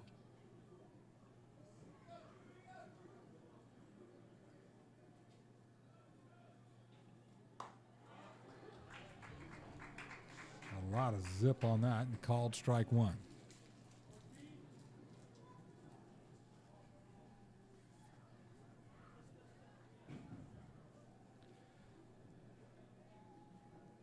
He squares to bunt, bunts it down the first base line, and it rolls harmlessly foul, and Santana scoops it up, hands it off to Hyer.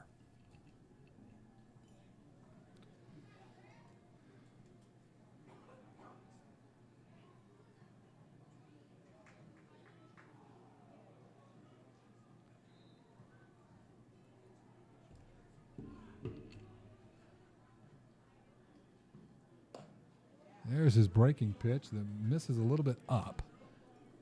So it's a ball and 2 strikes.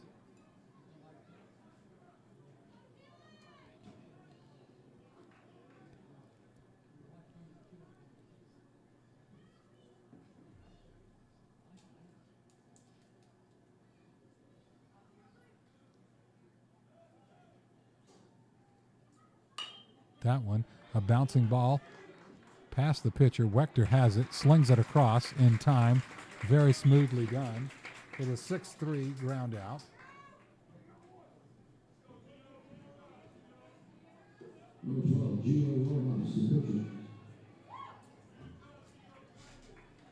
Okay, so Nick Diaz moves over to third base and brings up Gio Rojas. Gio, left-handed pitcher, right-handed hitter. He has walked and doubled to right field. Infield in, fastball out.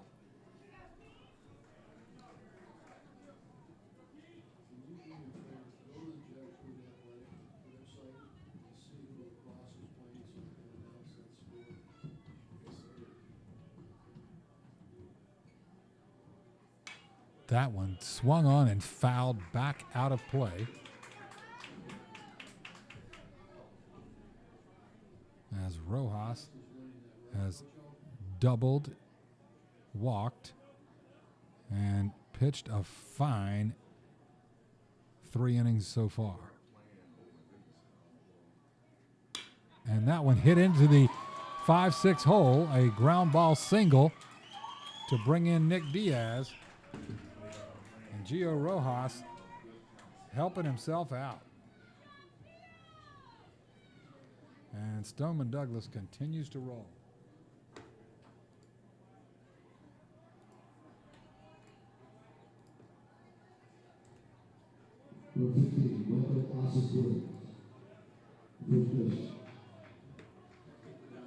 Okay, 7-1.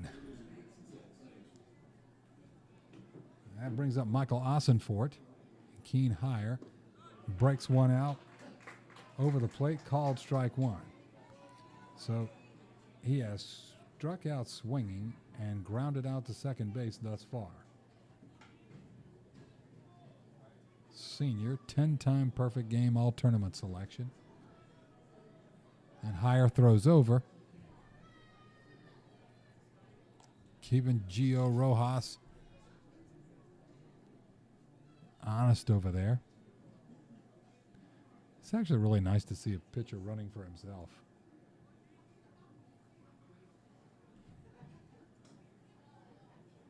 And another throw over. Hyer making sure he doesn't run very far for himself.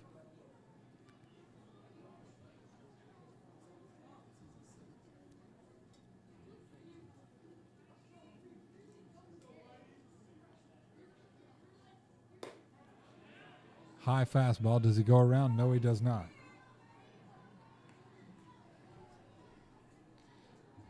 So Keen Hyer, a 4-time all-tournament selection. Again, 14 strikeouts so far this season against 6 walks. First pitch strike percentage just over 50%. Opponent's batting average 258. Has been sort of that middle relief role. That one, a ball, and then the attempt at a back pick by DiCarlo to first base. He one-hops it over there, but Santana does a nice job playing that hop, keeping it in front of him, and keeping Gio Rojas at first base.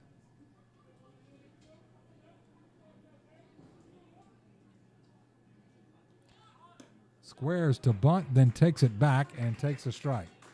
So the breaking pitch from Hyer came at a perfect time.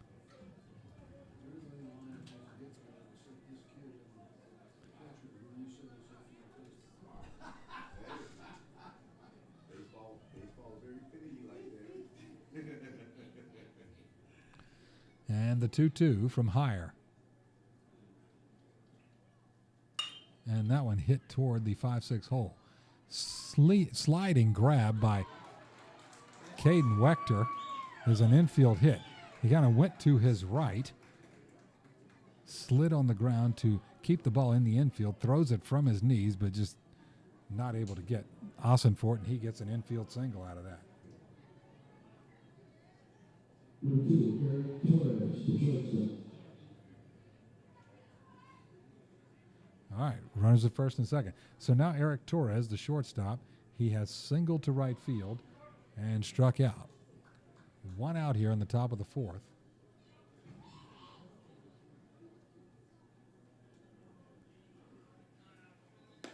Fastball right over the outside corner for a strike, 0-1. Hyer, 16 pitches, 11 strikes.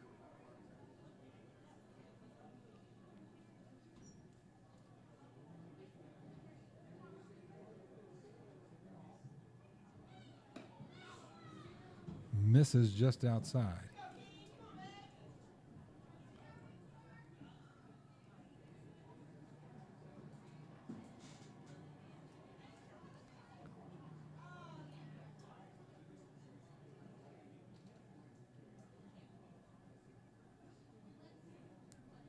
A long look in from Keen Hyer to Vincent DiCarlo to get the sign. Now he comes set at the letters.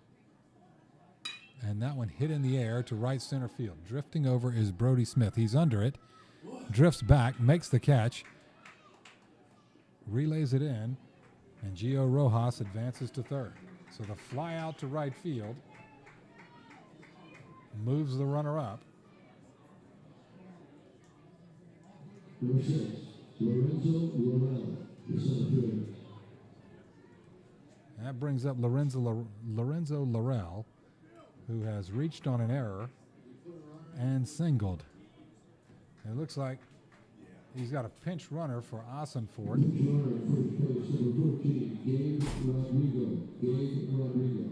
So Gabe Rodrigo is going to run for Ossenfort. And at the plate is Lorenzo Laurel to face Keen Hyer, who has 2 outs in his first inning of relief work.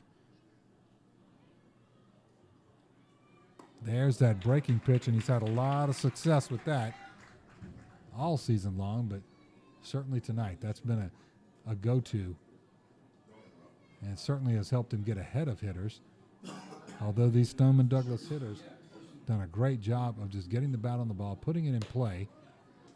Ball, the throw down to second base, the relay back home in time to get Gio Rojas. Perfectly done by Wilson Anderson and Vincent DiCarlo. And let me get that one scored up here, and then I'll give you the rundown of the inning. So, let's see, he is thrown out at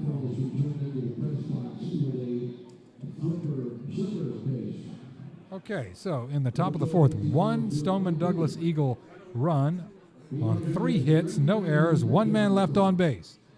We're through 3.5. It's 7-1. Marjorie Stoneman Douglas. There was 1 run scored after 3 hits, and only 1 runner left on base. The score now is 7-1 after 3.5.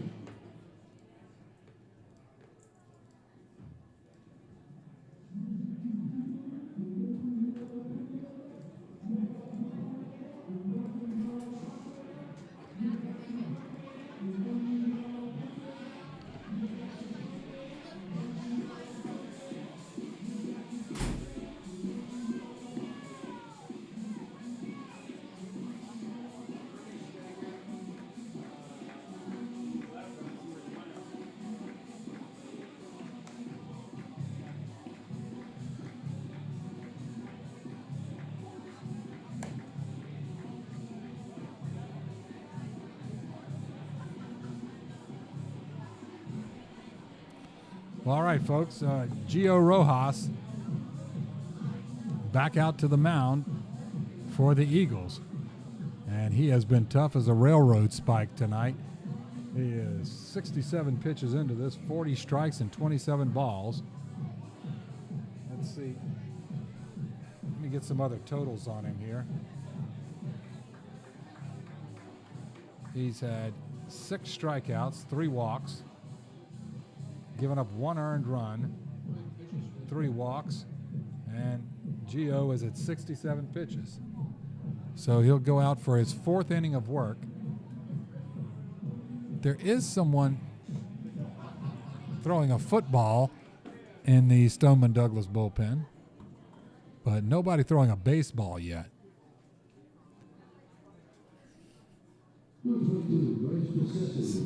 Okay, I do see somebody with a baseball in his hand.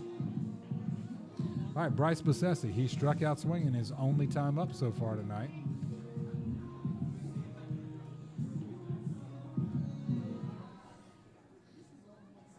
And lefty on lefty here for Rojas. Slings one a little wide. Ball 1.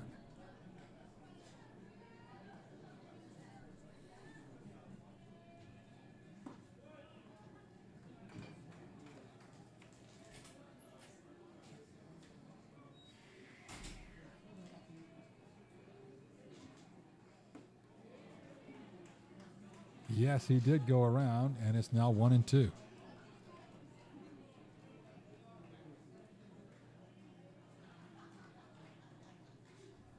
A swing and a miss on that same slider as he dials it in on Bessesi and sends him back to the dugout. And the starting pitcher and now second baseman for Jesuit is Wilson Anderson. He grounded out to shortstop his first time up. A breezy, empty hack there. As it's 0-1. Fastball right in 0-2. It's Rojas looking for a strikeout in under 30 seconds here. And he does not get it because it's fouled off by Wilson Anderson.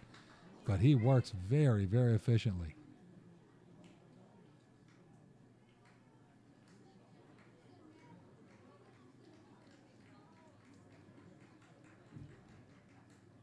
That one fouled out of play over the first base dugout. And Anderson stays alive.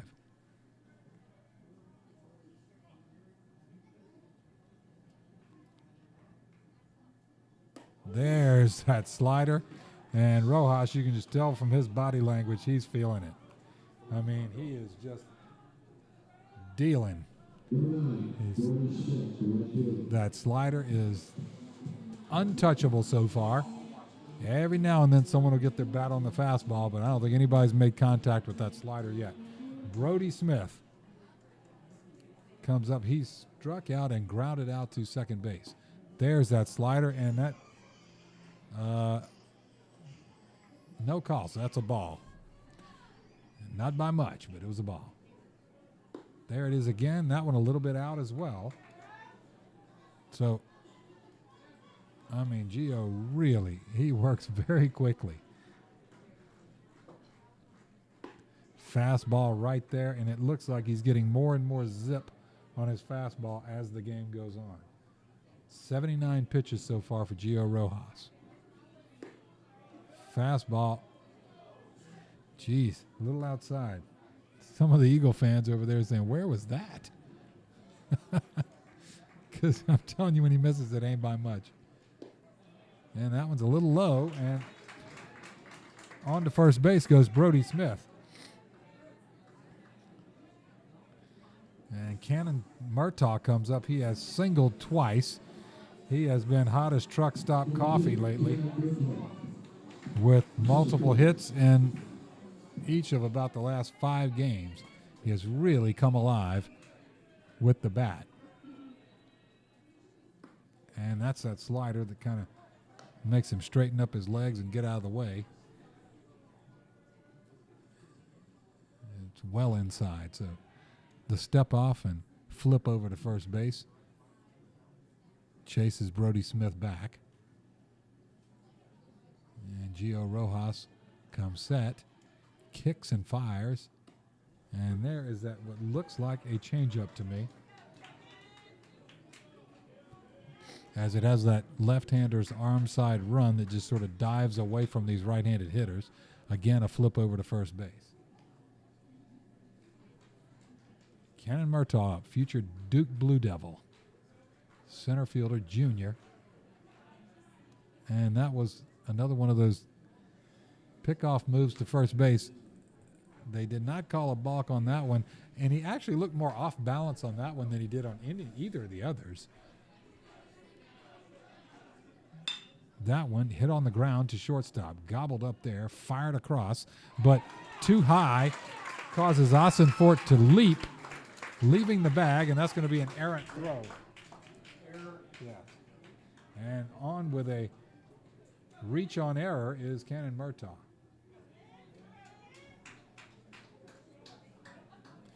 But Cannon is one of those guys, you just get on base. He leads the team in stolen bases, runs scored. It just get him on base. Okay, with 2 outs, a little bit of a rally maybe going here. Vincent DiCarlo up. He has struck out and singled.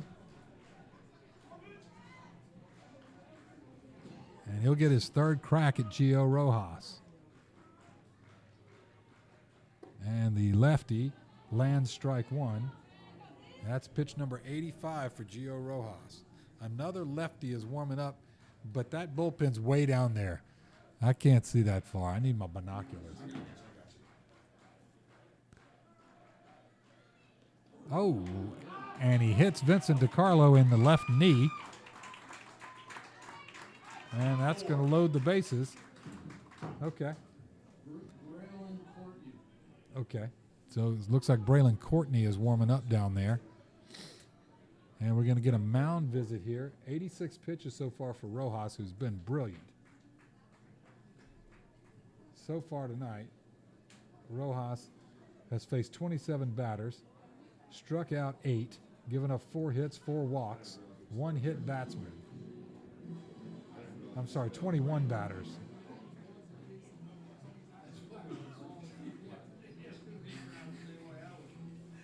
So Christian Sheffield awaits. Christian has struck out and walked.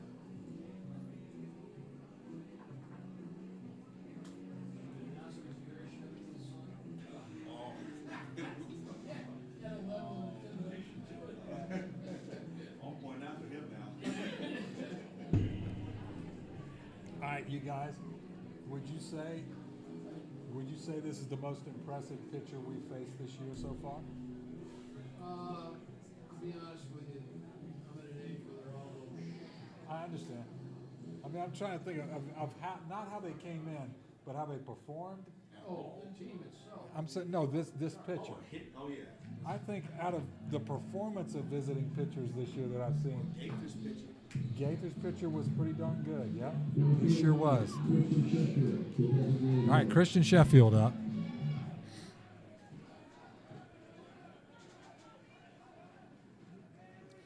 All right, bases loaded. And Gio Rojas lands 1 for strike 1. He has been tough as can be tonight.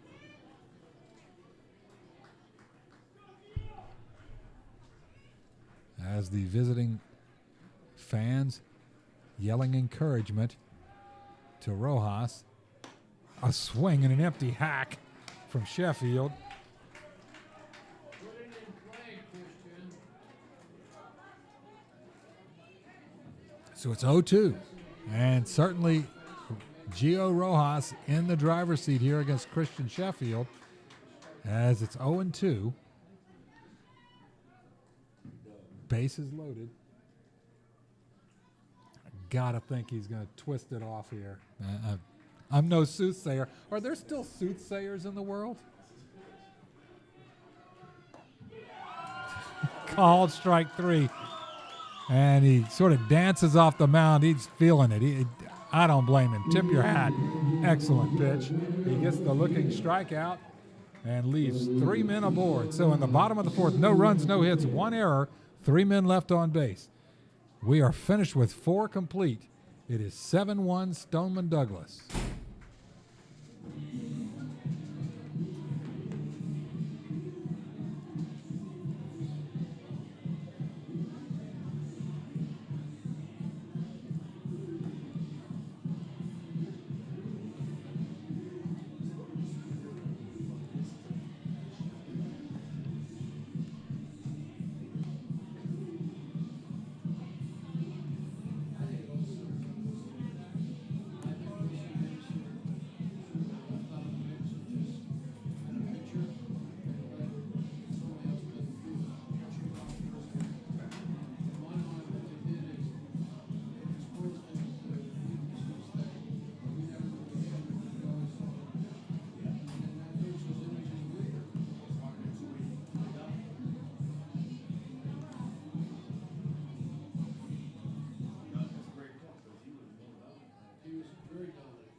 Okay, Keen Hyer, future University of Richmond Spider, to face Lorenzo Laurel.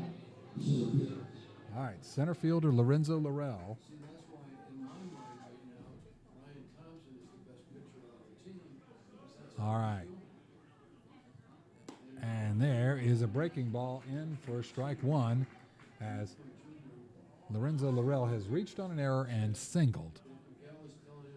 And so Keen Hyer is working from the stretch as he usually does. And there's that same breaking ball, and he's got a great command of it tonight. Certainly Keen Hyer's job, keep these guys off the base paths, certainly from crossing home plate, to give his team a chance at pecking away at this 6-run deficit here. And that one down in the dirt.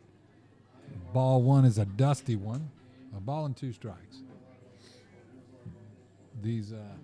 That's looks like even more fans have shown up. Excellent. I love it. It's a nice evening. I mean, there's no breeze now. Old Glory just hanging down the flagpole, not even twitching. And that one yanked way left and out of play, foul.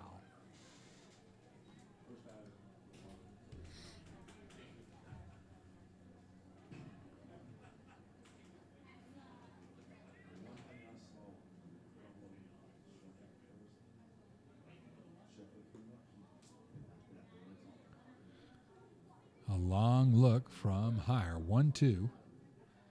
He kicks and delivers, and that one hit off the hands, right off the handle, right back to Hyer, who tosses it easily over to Robbie Santana for the 1-3 ground out.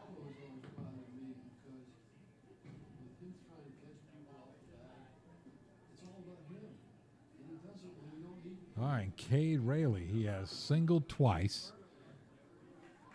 I mean, Cade Rayleigh is swinging it well tonight. And so he'll go lefty on lefty against Hyer.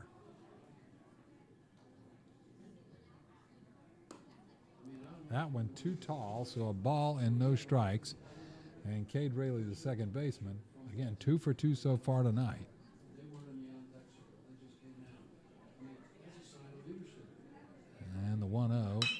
That one swung on and hit a ground ball over to Wilson Anderson at second base. Fields it and flips it in time for out number 2.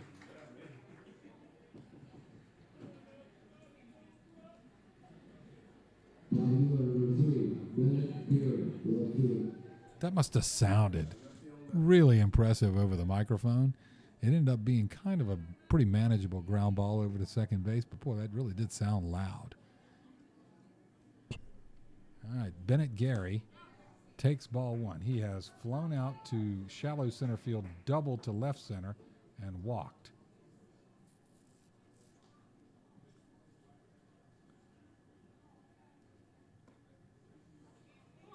That curveball down in the dirt. Now 2-0. On deck is Jake Rizzo. But right now, left fielder Bennett Gary. There's a fastball. A little outside. Keene really reared back and hummed that one, but just missed the outside corner. 3 balls and no strikes.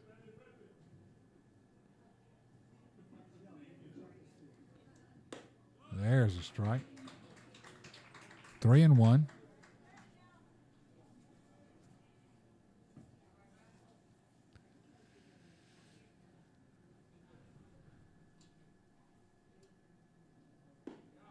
Another strike, fills it up. So full count, 2 out.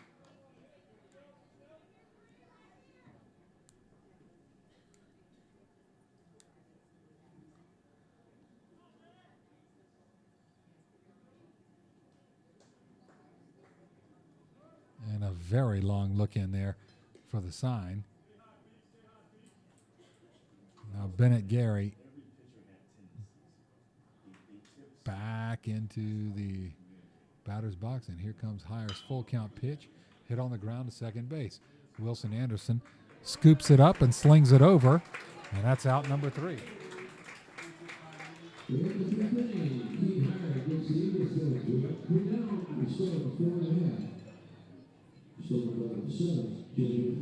All right, in the top of the 5th, no runs, no hits, no errors, nobody left on base. We move.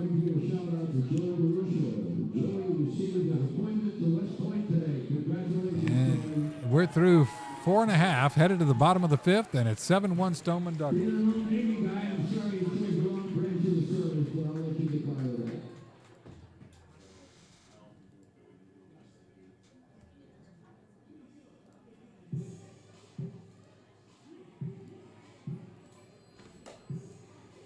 So yes, folks, Joey DeLucia for Jesuit received an appointment to West Point. So congratulations to Joey. A lot to be proud of. I know Nick King is up there from a few years ago. That's a wonderful accomplishment. I know his family's so proud of him. Okay, so Gio Rojas, 89 pitches so far. Heads out for the bottom of the 5th to face Wechter, Santana, and Kenny.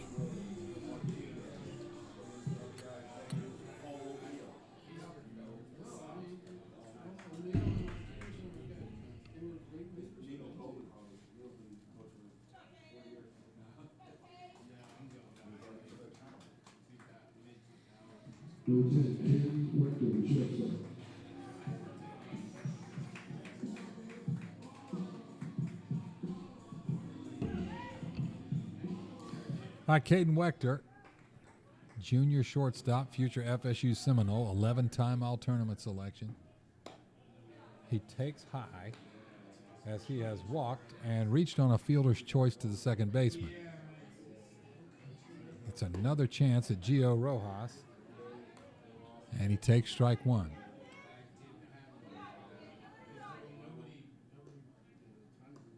There's that slider that just misses down and in, and Wechter has pretty much laid off that pitch all night.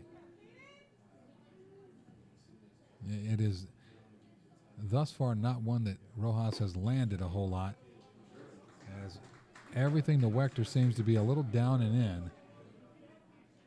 Very good disciplined approach from him tonight. He swings and fouls away. Out of play down the first base line toward the bank parking lot. Crystal clear night tonight. Perfect temperature, just beautiful out here. And that one hit hard up the middle, and Caden Wechter gets his first hit of the season. I know he's feeling great about that. Congratulations to Caden Wechter. He's put in the work, and it's nice to see him get the reward.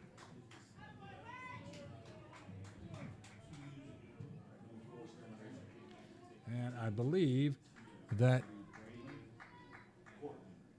Coach is going to relieve Gio Rojas of his duties.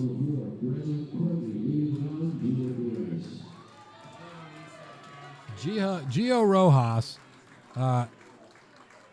gets a standing ovation from the Eagle fans here, and he has surely earned it. Gio Rojas is quite a talent, and I am happy I got to see this kid pitch tonight. Congratulations to him. He threw 4 innings, faced 23 batters, gave up 1 earned run, struck out 9, gave up 5 hits, 4 walks, 1 hit batsman. He most importantly gave up 1 run. And he will give way to number 4, Braylon Courtney.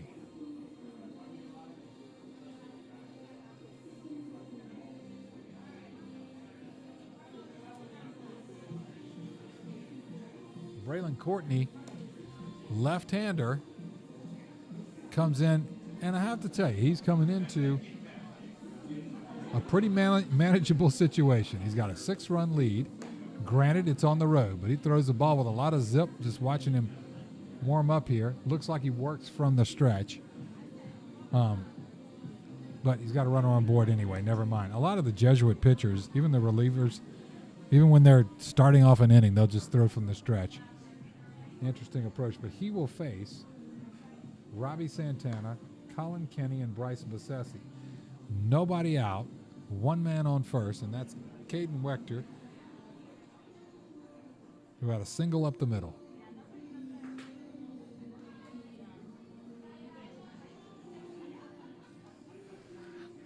All right, folks, yes. Doug Polite's here bringing this to you.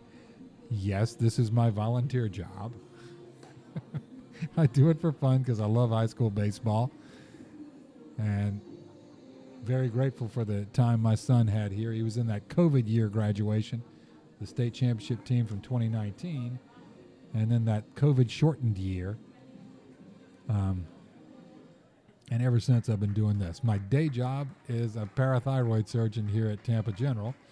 So if you're so moved, you can follow me on social media at Parathyroid Guru, on Instagram, and Doug Polites MD on Facebook. There, I made my little pitch, but it's okay because it's a volunteer spot anyway here. I'm not getting paid, so that'll be my payment, I guess, is 2 more subscribers or whatever, followers. All right, Robbie Santana. He has struck out and walked. And first pitch, a little bit low.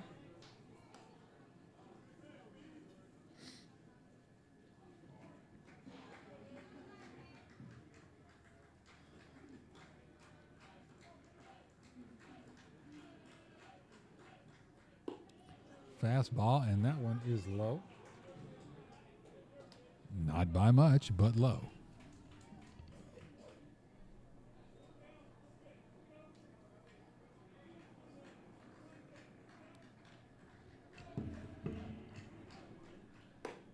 Almost pulled the trigger on it, but Robbie Santana hit the brakes. No, they checked with the field umpire, but no, the barrel was pointing straight back at the umpire, so that one's not a tough call. So it's 3-0. Again, nobody out. Best shot at this is right here. No outs, but 2 runners. And now you got Colin Kenny. And we're going to get a base runner. We're going to pinch run for Robbie Santana. And that is, who is that? No, it,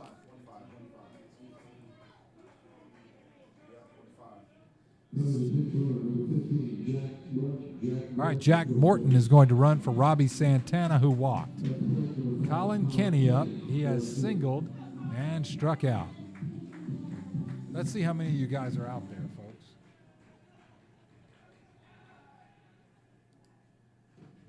Beautiful. It's pushing 650 here soon.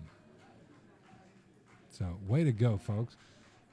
All right, Colin Kenny swings and fouls it straight back into the netting. It bounces all the way back to the home plate umpire, who rubs it a little bit and sticks it in that little pouch of his over there. And points to the pitcher and says, "We're ready, Braylon Courtney." 0-1. Goodness, that's a ball low. Braylon Courtney is he is not missing by much. The Stoneman Douglas fans kind of have a collective groan after some of these pitches. I gotta say, I understand. That one hit in the air to shallow center field. Charging in on it is Lorenzo Laurel. He calls everybody off, grabs it, out number 1.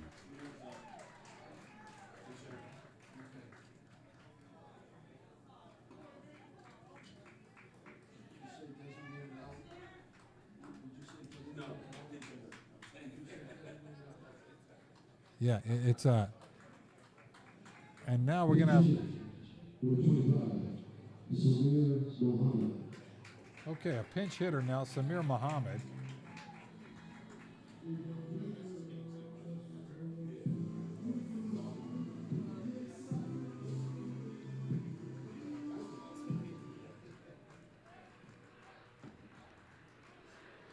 Samir, ball high. So Samir Muhammad, the number 4 overall player in the sophomore class in the state of Florida. He is the co-leader with Murtaugh with 2 home runs this year. 9 hits. Ball low. He's had 11 RBI, so Samir also a Team USA player, a pitcher as well. Number 2 right-handed pitcher in the sophomore class in the state of Florida. Has built quite a resume for a sophomore for sure. There's a fastball that Courtney lands for strike 1. So it's 2-1. It's a big time for Muhammad to make some noise here, as this would be when his teammates really need some pick-me-up here. Down 6 runs to Stoneman Douglas. That one swung on a hefty swing, but he fouls it back.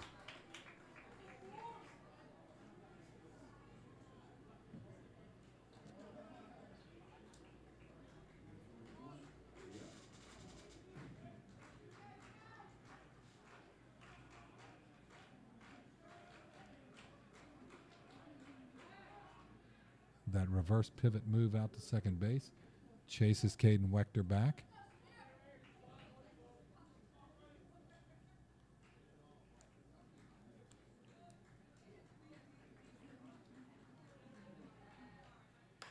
That one, a breaking ball, popped up just over the pitcher's mound, and Cade Rayleigh catches it, racing over from second base.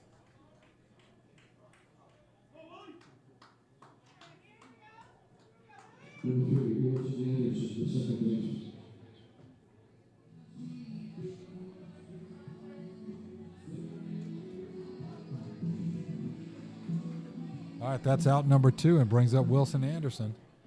So that was a great pitch to Samir Muhammad, right in on the hands. Couldn't get those big arms extended and just sort of muscled it over the pitcher's mound, but Rayleigh speedy enough to get over there and make the catch. And so now there are 2 outs, 2 men on. And Wilson Anderson up. He has grounded out and struck out. And Courtney starts him off with a breaking ball for a strike.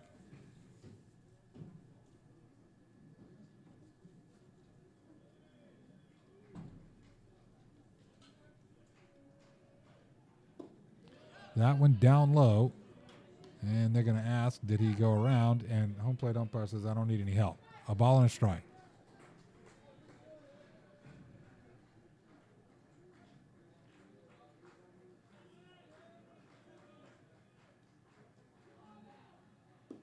That one down low.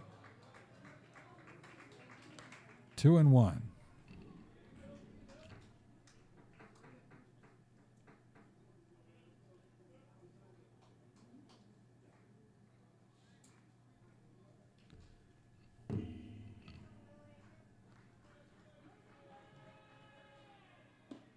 There's a fastball. And there's a strike. So deuces, wow, a couple of balls, a couple of strikes, couple of outs, a couple of runners on. And Anderson trying to make something happen here. That one hit in the air to left field. Bennett Gary heads back, and makes the grab right before the warning track. Well hit, but well played. And Gary makes the out.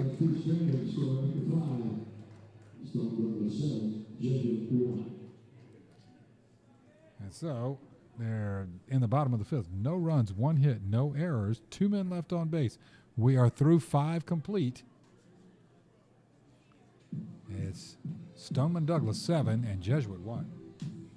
We got a new pitcher, hey? Hector Rivera.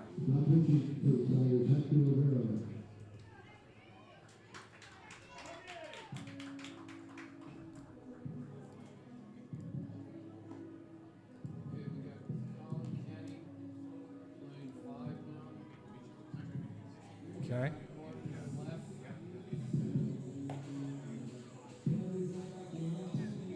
Jack Morton stays in the game playing left field. Colin Kenny comes in to play third base. So is Jack Morton batting? Okay, Colin Kenny's at third.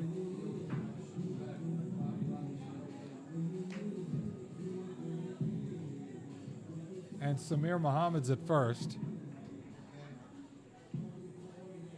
We're sorting all this out, folks. Isn't it nice to hear the whole inside baseball here while we sort out all the substitutions?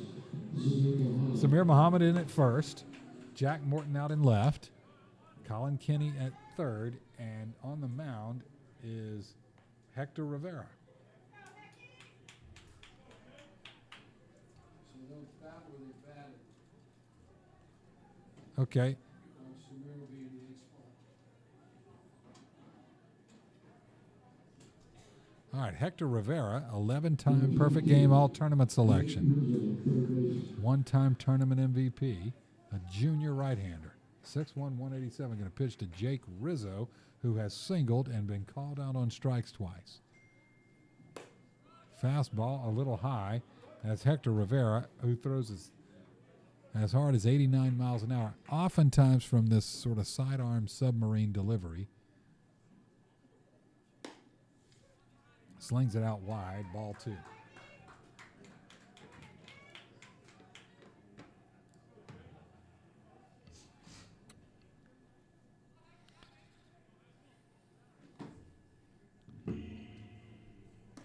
Now there's a fastball in. 2 balls and a strike. 2 balls and 1 strike.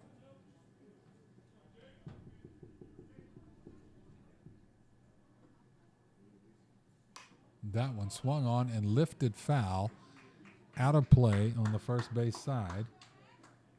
2 balls, 2 strikes.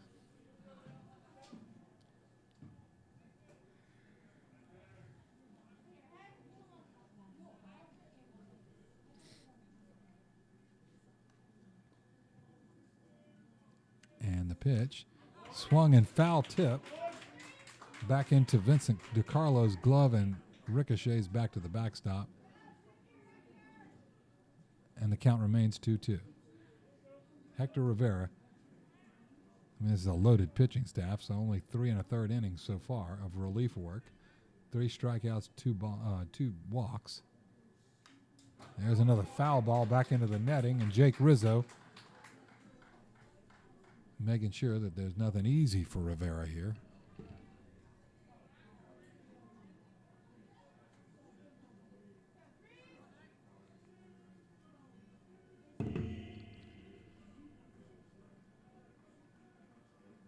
There's a breaking pitch that gets him looking. That's a good-looking breaking ball. Very nicely done by Hector Rivera. And that's one away. And Nick Diaz comes up, and he has been hot as a fire ant on a fever blister. He's had 2 doubles to left field. And I would say to not throw it inside. He has proven he can hit it down the left field line. Breaking ball outside.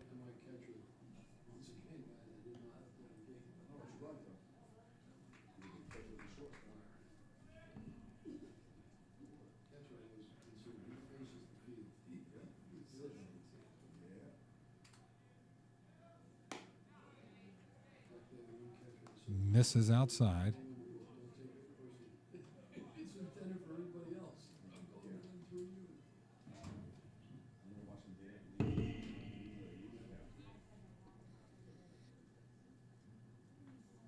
Now that one hit the corner. And it's 2 balls and a strike.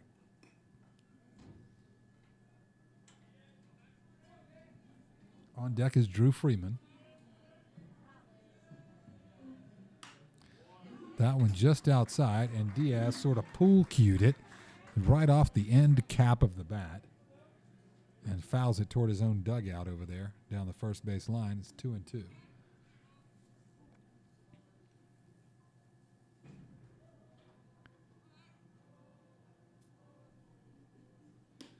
And he gets him on a off-speed pitch that just sort of dies as it gets to home plate, and that's strikeout number 2.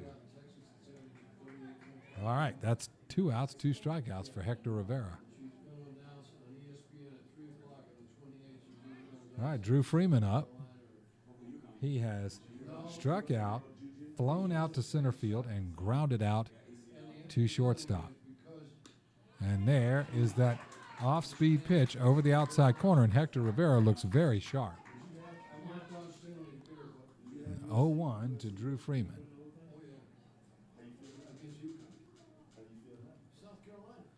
That one high and tight. A ball and a strike. It hits off the facade back here, but they're going to ask for that ball out of there. It's probably scuffed up now. All right. Well, what a field day it was for scouts here earlier with Rojas and Anderson. You get to see 2 of these premier pitchers in the junior class. And there were a number of them here.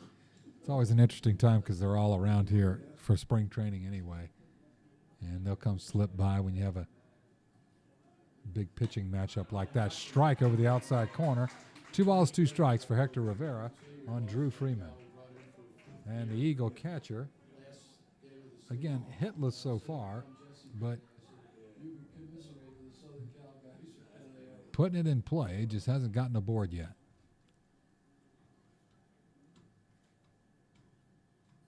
And there's strike 3 on the corner as Rivera comes in and decisively does his job.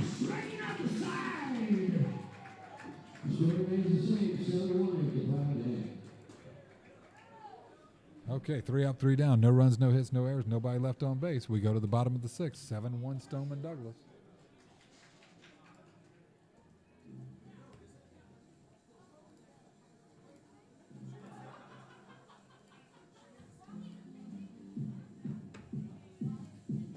Pump up the jam. Okay.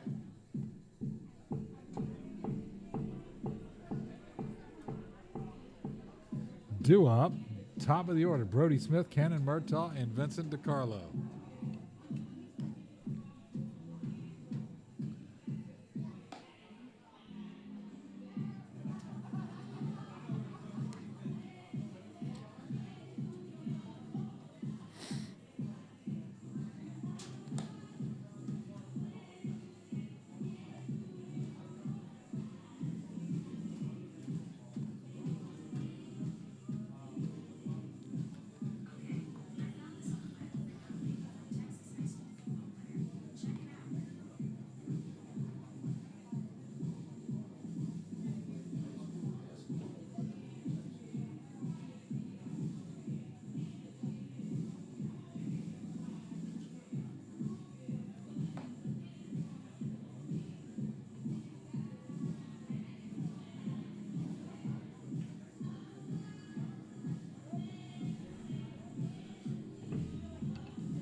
All right, Brody Smith, who has grounded out, struck out, walked. And the leadoff hitter, right fielder, senior. Again, future East Tennessee State Buccaneer up in Johnson City, Tennessee. That's where his life takes him and his baseball career takes him after graduating in a couple of months. All right, Braylon Courtney into the windup. He fires it over, and it's fouled back and out of play by Brody Smith. Nobody out. Bottom of the sixth for Jesuit. It has really been all Stoneman Douglas tonight. Fastball too tall, a ball and a strike.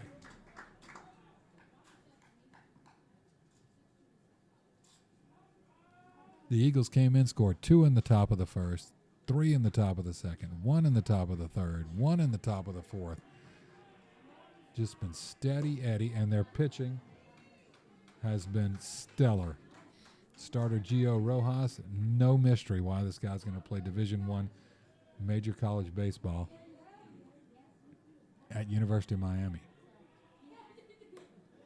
That's a spinner that spins out of the strike zone. Outside, Brody Smith lets it go, 2-2.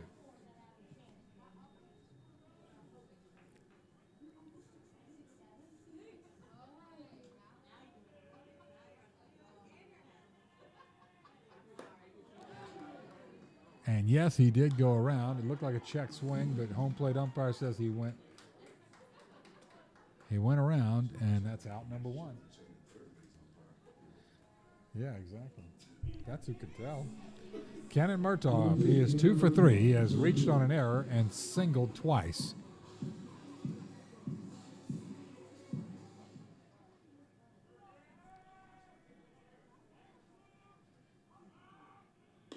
There's that changeup that just sort of drifts down and away. Ball 1.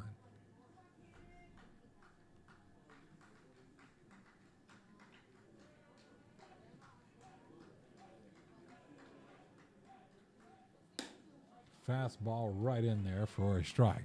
Evens up the count, a ball and a strike.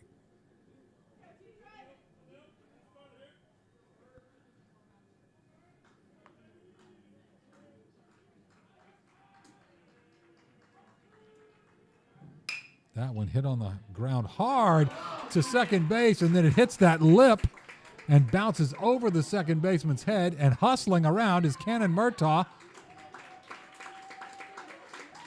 for what amounts to a double. A hustling double for Cannon Murtaugh. It looked like it was going to be a ground out to the second baseman. It hit that grass cutout right where the infield grass meets the dirt and bounced right over the head of the second baseman. And he just comes screaming around first base, never slowed down for a second, and slides into second base just ahead of the throw from right fielder Nick Diaz. That brings up Vincent DiCarlo, who has struck out, been hit by a pitch, and singled. And there's that changeup that's in for a strike again. And boy, does he have a good changeup. It kind of dives away from these right-handed hitters, and he's got plenty of zip on his fastball. So certainly the deception and the speed is there. That one hit on the ground up the middle.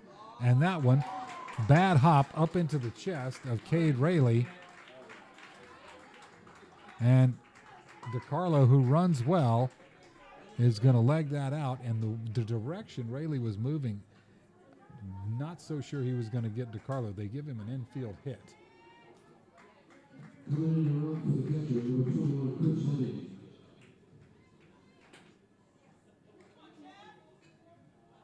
So he'll get a courtesy runner. Chris Hemmings is going to run for DiCarlo, and that's going to bring up Christian Sheffield.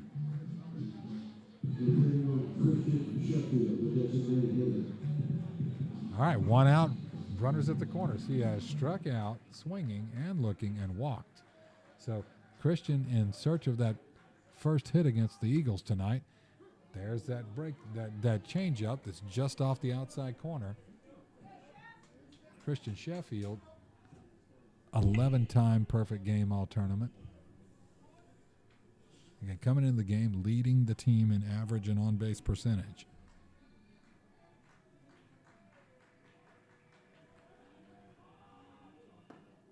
Fastball, strike 2.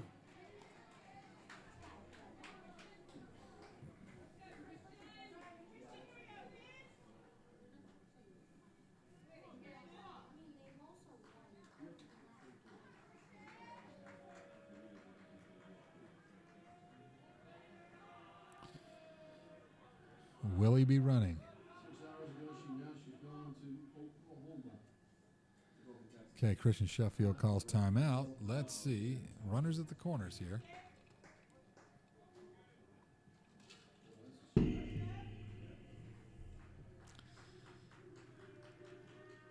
The throw over to first base. I want to play fast. She finished her high school career with 4,796 points, 1,279 rebounds, 771 assists.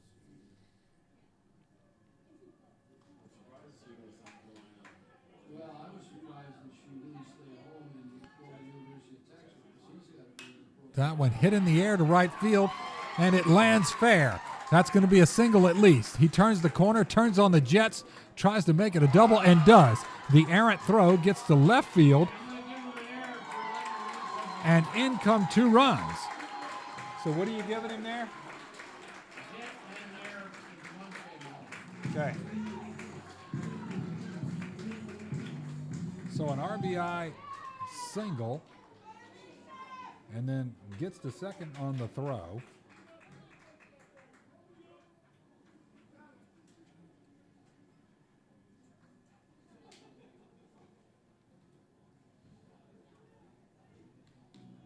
All right, so let's get that updated on the scoreboard here for you folks. That's now 3, so 7-3.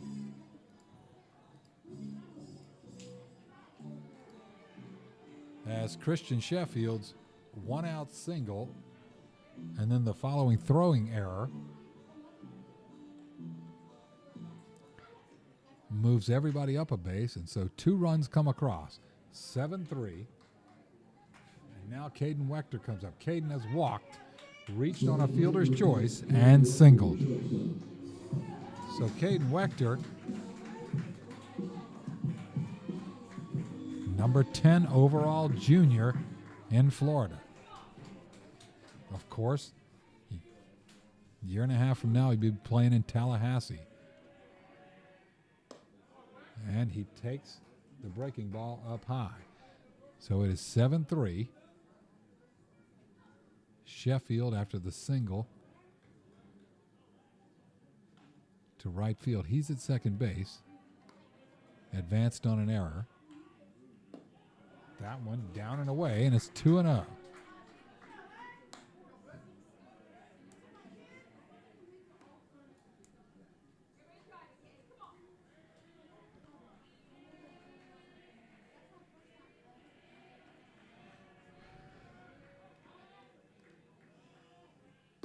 Now there, that one's in there for a strike. 2 balls and a strike. All right, so Braylon Courtney, 33 pitches in relief of Gio Rojas, 19 strikes, 14 balls. And Caden Wechter stands in and awaits. A swing and an empty hack. And the count moves to 2-2. 2 balls, 2 strikes, 1 out. We're in the top, let's see, the bottom of the 6th. 2 runs already in this half inning for Jesuit. Sheffield at second. They spin and throw that way, and it hits his helmet and ricochets into right field. And Christian runs to third, but then it hit his helmet for sure. You could hear it all the way up here.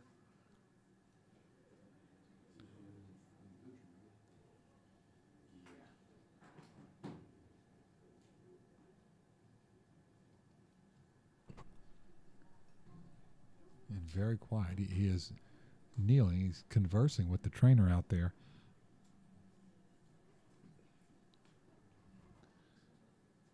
And being examined. It looked like as he returned to second base, it looked like the ball hit straight on the forehead of that helmet.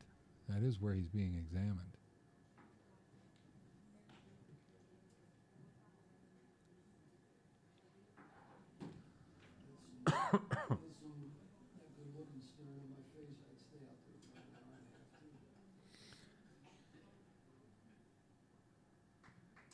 And he's going to kind of walk it off. He's on his own feet, on his own strength there, just walking down the left field line with Jesuit's trainer. Looks like he's nodding and saying, yeah, I got this.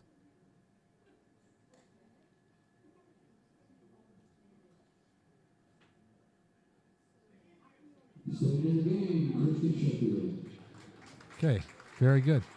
So Christian's good, and Caden Wechter remains at home plate now with a teammate 90 feet away. 2 balls, 2 strikes.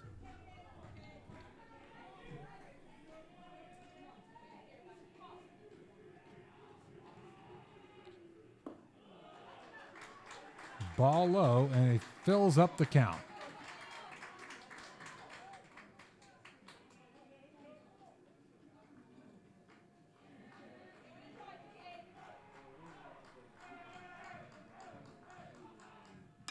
And that one hit in the air to right field. It's angling foul, but no, just inside the right field line. Diaz catches it and hums it all the way home. What a great throw, but just not quite enough to get there before Christian Sheffield.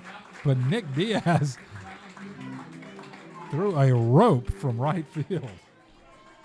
So that's a sac fly. 8 hits versus 7 would be 8 hits for us. Hold on. I got you. I got 11 to 8 hits wise. Okay, 8 hits, right? Yes.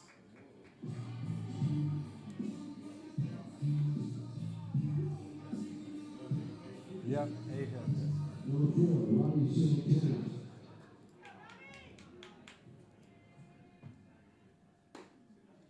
Fastball to Santana. Is that a ball? That was a, Strike? I don't know. What was it? Strike. Jack Morton went out to left field in this spot. And Santana went to first, so I don't know what he's doing. 1-1. And that one hit straight up in the air, drifting foul behind home plate. On the Hermes, look up. Did Father Hermes get it? No, he almost got hit. Oh, no, he almost got hit. Yeah, but he's kind of got a force field around him. This is false. He's not going to get hit. There's no hope for any of us. All right. Robbie Santana lets that one go a little wide. 2-2.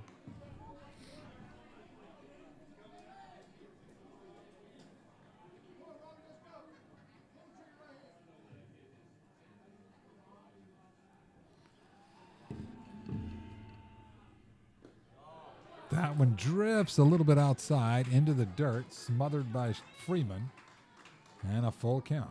So Robbie Santana lobbying for his 3rd straight walk. We'll see. And he gets it. Well, he's walked 3 straight times. He's down with OBP. You know me. So, sir, All right, is this so? What? Okay, so somebody's running. That's number 11, right? We got a pinch runner out there. Number 11, Jack Fultz. All right, Jack Fultz is going to pinch run. And now Colin Kenny is up to bat.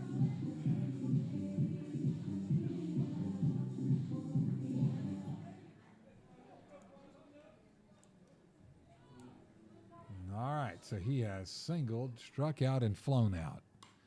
And that one, he fouls straight back.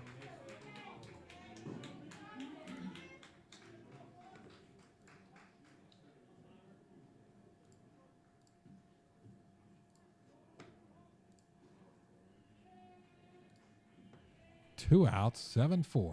That one fouled back. So Colin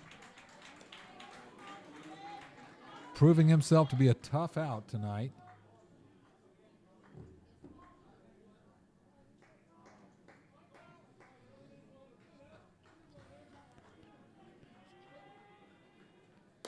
A swing and an empty hack on a high outside fastball. And the inning comes to a close. All right, so it is, let's see, bottom of the sixth. Jesuit gets 3 runs on 3 hits, 2 errors, 1 man left on base. We move to the 7th inning.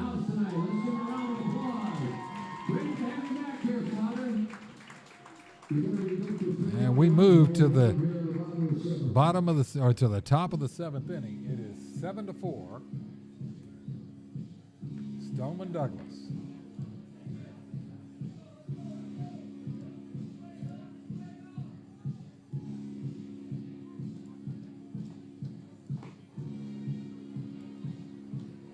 How you do this one? Here, it's full south and left. That's double Trump. If everybody looks up here and they see us, Double Trump.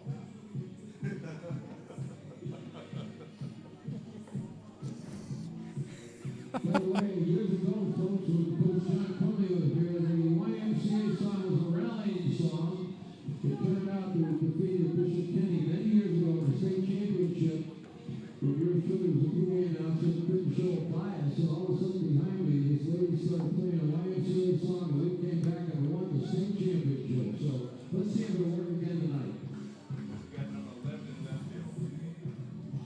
11th. In the game to play left field, Jack Post. All right, and Samir is still there. Colin's still there. Okay, Gio Rojas. Jeez, Gio Rojas walked, doubled, singled. He's hot as salsa on a sunburn tonight. Misses outside. Ball 1. Gio Rojas, I mean, he did plenty enough to win the game, just what he did on the mound. Jeez. Somebody needs to recruit him. I'm just kidding. Before y'all light up the chat, I know. I said it 10 times tonight. He's going to Miami. Kid's a phenomenal talent. Ball high, 3-0. Come on. You struck out the side, now you're going to walk the side?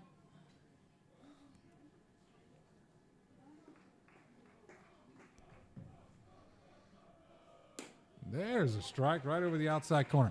Now that one, that's the spot. With Hector Rivera's delivery, when he hits that outside corner, the umpire's right arm's already up before he even catches it.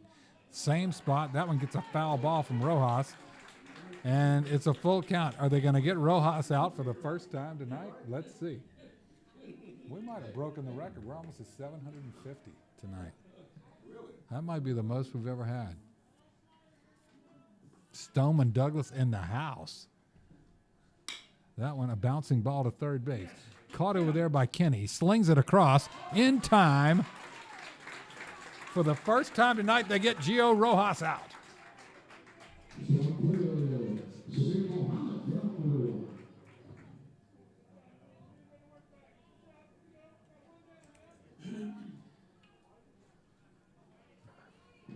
Number 15, Michael Ossenford, first base.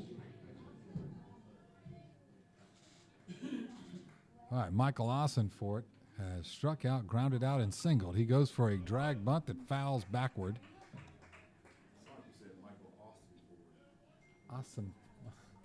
Michael Austin Ford. It's the guy next to me's name is Austin Ford. So every time I say Michael Austin Ford, he turns his head over to me real quickly. I guess you have to be here, folks. Yeah. Foul ball, high and tight.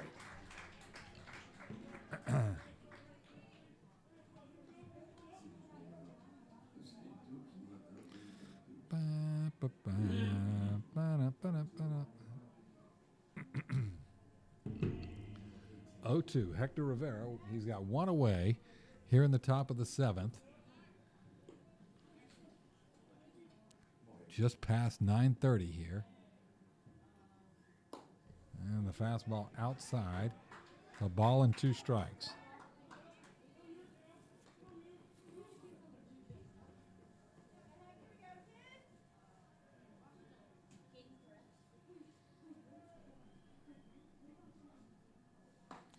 There's strike 3. As Rivera is in the groove tonight. A nice running fastball gets the called strike. All right, Eric Torres comes up. He has singled, flown out, and struck out.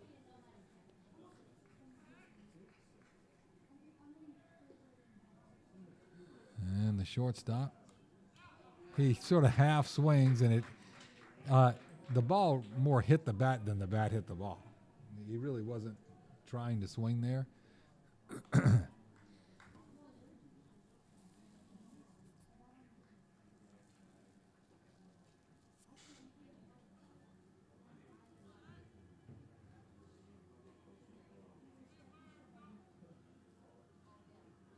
And the 0-1. There's that spot. No, this time the umpire says that is outside. So a ball and a strike. He just doesn't want to be too predictable. Everybody was thinking that was a strike. That's the man in him, you know. For all the ladies listening, that's because he's a man. He doesn't want you to be able to predict everything he's going to do. It's a 2-1. And there you see it again. 3 balls and a strike. Man, he's not missing by much. Outside by an eyelash. 3-1.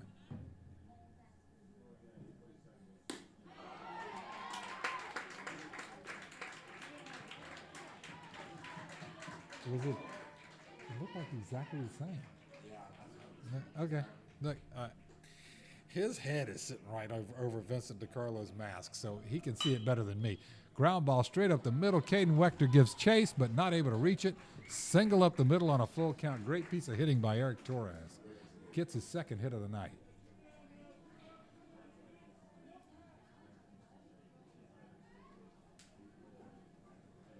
All right, Lorenzo Laurel due up. Yep, he is. He has reached on an error, singled and grounded out. So he's putting it in play every time tonight. Every time I got my script ready to read my lips in the school, I was going to say 3 straight innings. Future Florida State or future Florida Gator. And he swings and misses right through that one. A nice pitch by Hector Rivera. Rivera now 34 pitches, 21 strikes, 13 balls.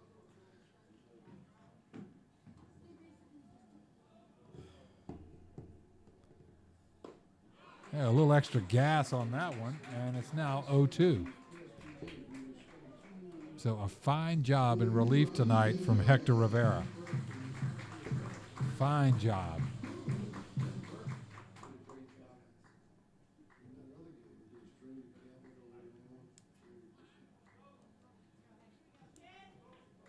And Laurel awaits the 0-2.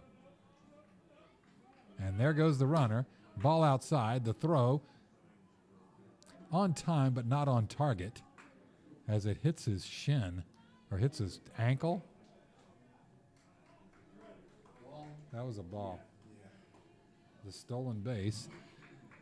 He was sliding head first and the throw sort of hopped and hit him right in the ankle and then ricocheted into center field. No harm, no foul. A ball and 2 strikes. Nobody advances other than just the straight steal.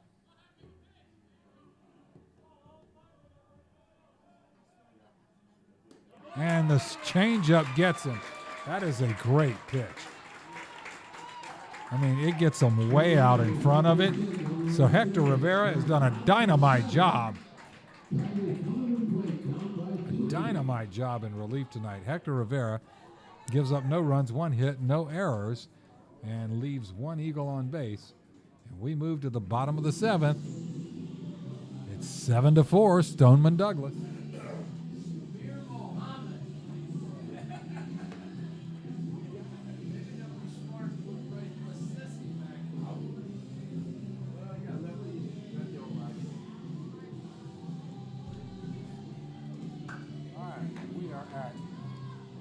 We're building on this record here tonight. Very, very pleased with you guys out there. Give yourselves a tip of the cap out there on YouTube tonight. I think that's going to set the record. We're almost to 800 of you watching tonight.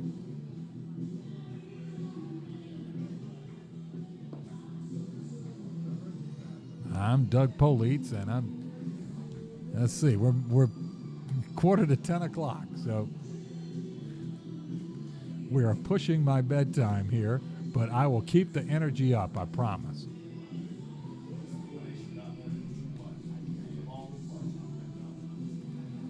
One batter at a time, one base runner at a time.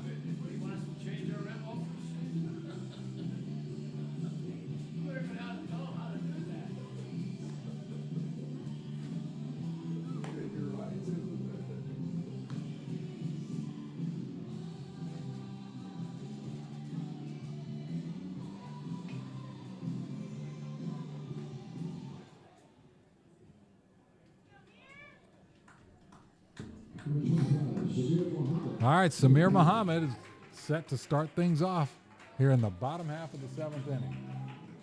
All right, a 3-run deficit. A 3-run deficit.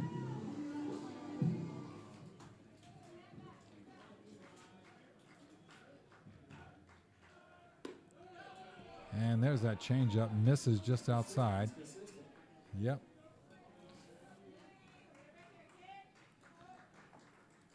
So just trying to pick up a base runner anyway here. Ball outside. Anybody who ever watched Moneyball, remember what he says? You're trying, what did he tell you? He says, you're trying to buy wins. To buy wins, you got to score runs. To score runs, you got to get on base. It doesn't matter how you get on base, just get on base.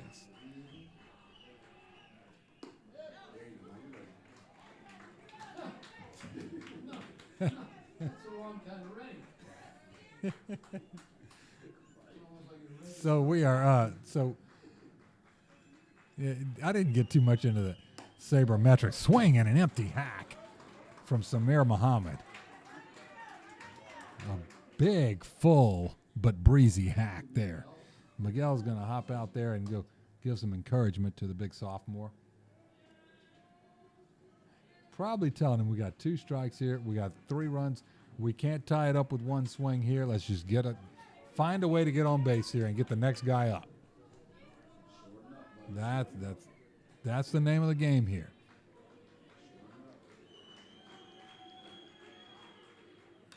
And he fouls it away. A big hack, and he fouls it away. So Samir Muhammad staying tough. I got 12. You got 12? Yeah. I'll redo mine. I got 7 for them, 12 for us.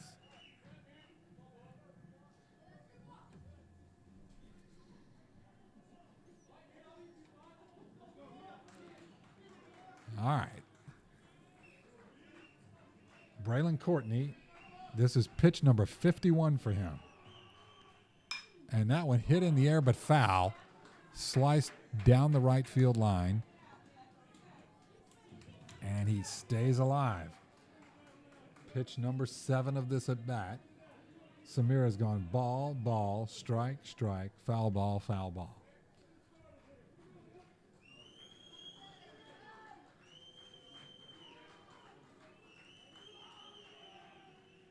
That one fouled back and out of play. Another foul ball from Samir Muhammad.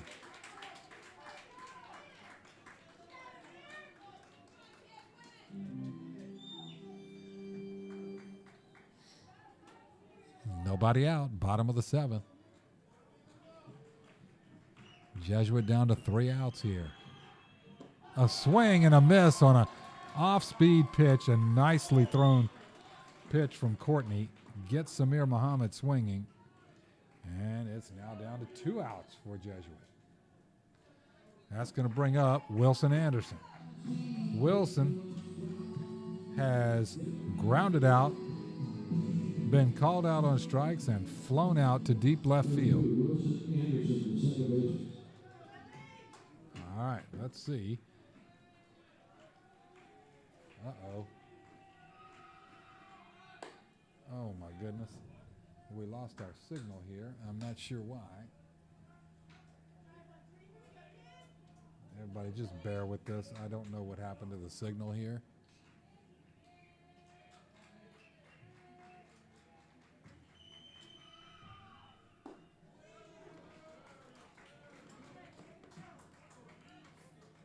I'll just, if you don't get the video, I'm sorry. I can't fix it. There's only so much you can ask of me, folks. But just listen to my voice. 1-1. Foul down the right field line, and it is not caught. First baseman tracking backward, not able to get it. So new life for Wilson Anderson, who that's basically just a foul ball. So I don't know what happened, but there was some mishap with the signal on the camera. It fixed itself, thankfully, because I would offer it no assistance.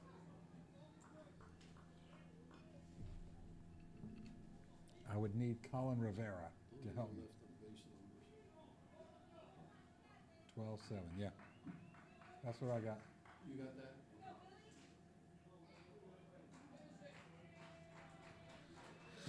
that? All right. The 1-2, too high. 2 balls, 2 strikes. Mike, I got 2 strikes right now. 2 strikes on Yeah. and 1 ball? 2 and 2. 2 and 2. That's what I got. All right. He kicks and fires, and that one hit hard at the third baseman. Ricochets to shortstop, who fires it across, not in time. So hit right at third baseman Jake Rizzo, and almost looked like it was off his kneecap. So Wilson Anderson reaches on an error. I gave him a hit. Okay, his official score says it's a hit. Man, in my mind, he just came at it too hard. Okay, very good. So that's, what did we just say? Get on some kind of way. And that brings up Brody Smith, who has struck out, grounded out, walked, struck out. So Brody looking to get in the hit column tonight. He gets a big swing on that, but an empty one. And it's 0-1.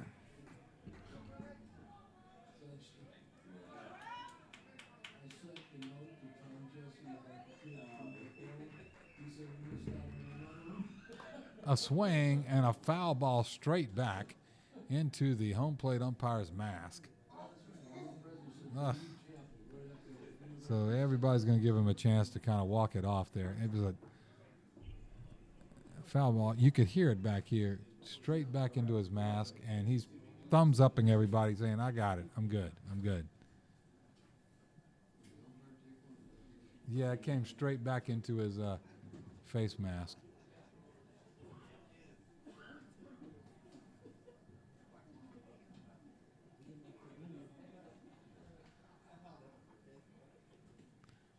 Jesuit trainer comes out there and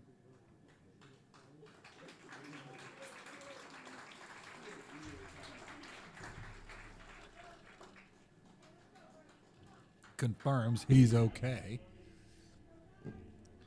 So home plate umpire rallies,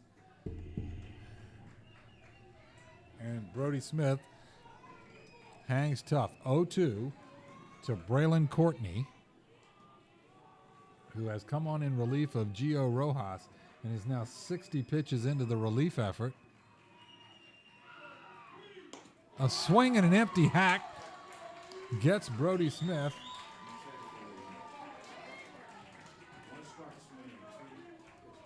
And that brings up Cannon Murtaugh, who has, has been swinging it very well. He is 3 for 4 tonight with 2 singles, a double, and reached on error. So he's been on base every time up tonight. Never more important than now.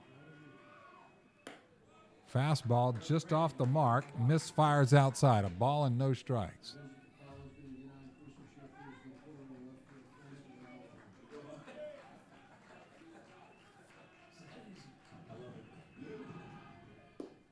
Fastball down and dusty. 2-0.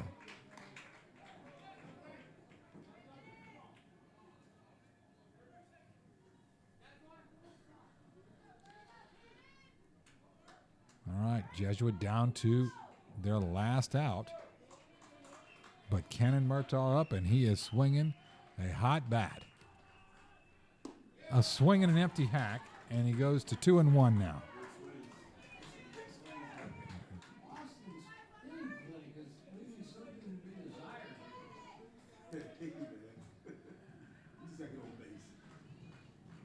And Courtney, Cannon goes for the drag bunt and fouls it off. Again, get on any way you can if you're Cannon Murtaugh. Behind you is Vincent DiCarlo and Christian Sheffield.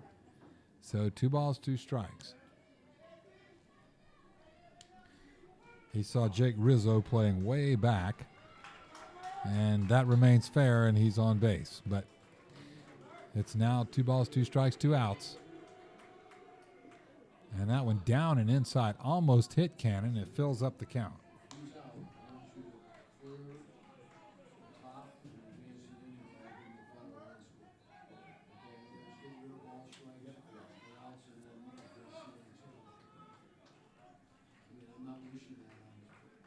And here comes the full count offering.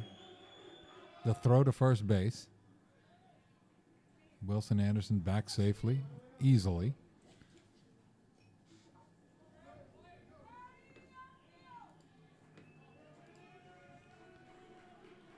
He kicks and fires. A swing and an empty hack. And that is going to do it. As the final score is Stoneman Douglas 7, Jesuit 4. Stoneman Douglas 7 runs on 12 hits, 3 errors, 7 men left on base. Jesuit 4 runs on 9 hits, 2 errors, and 13 men left on base.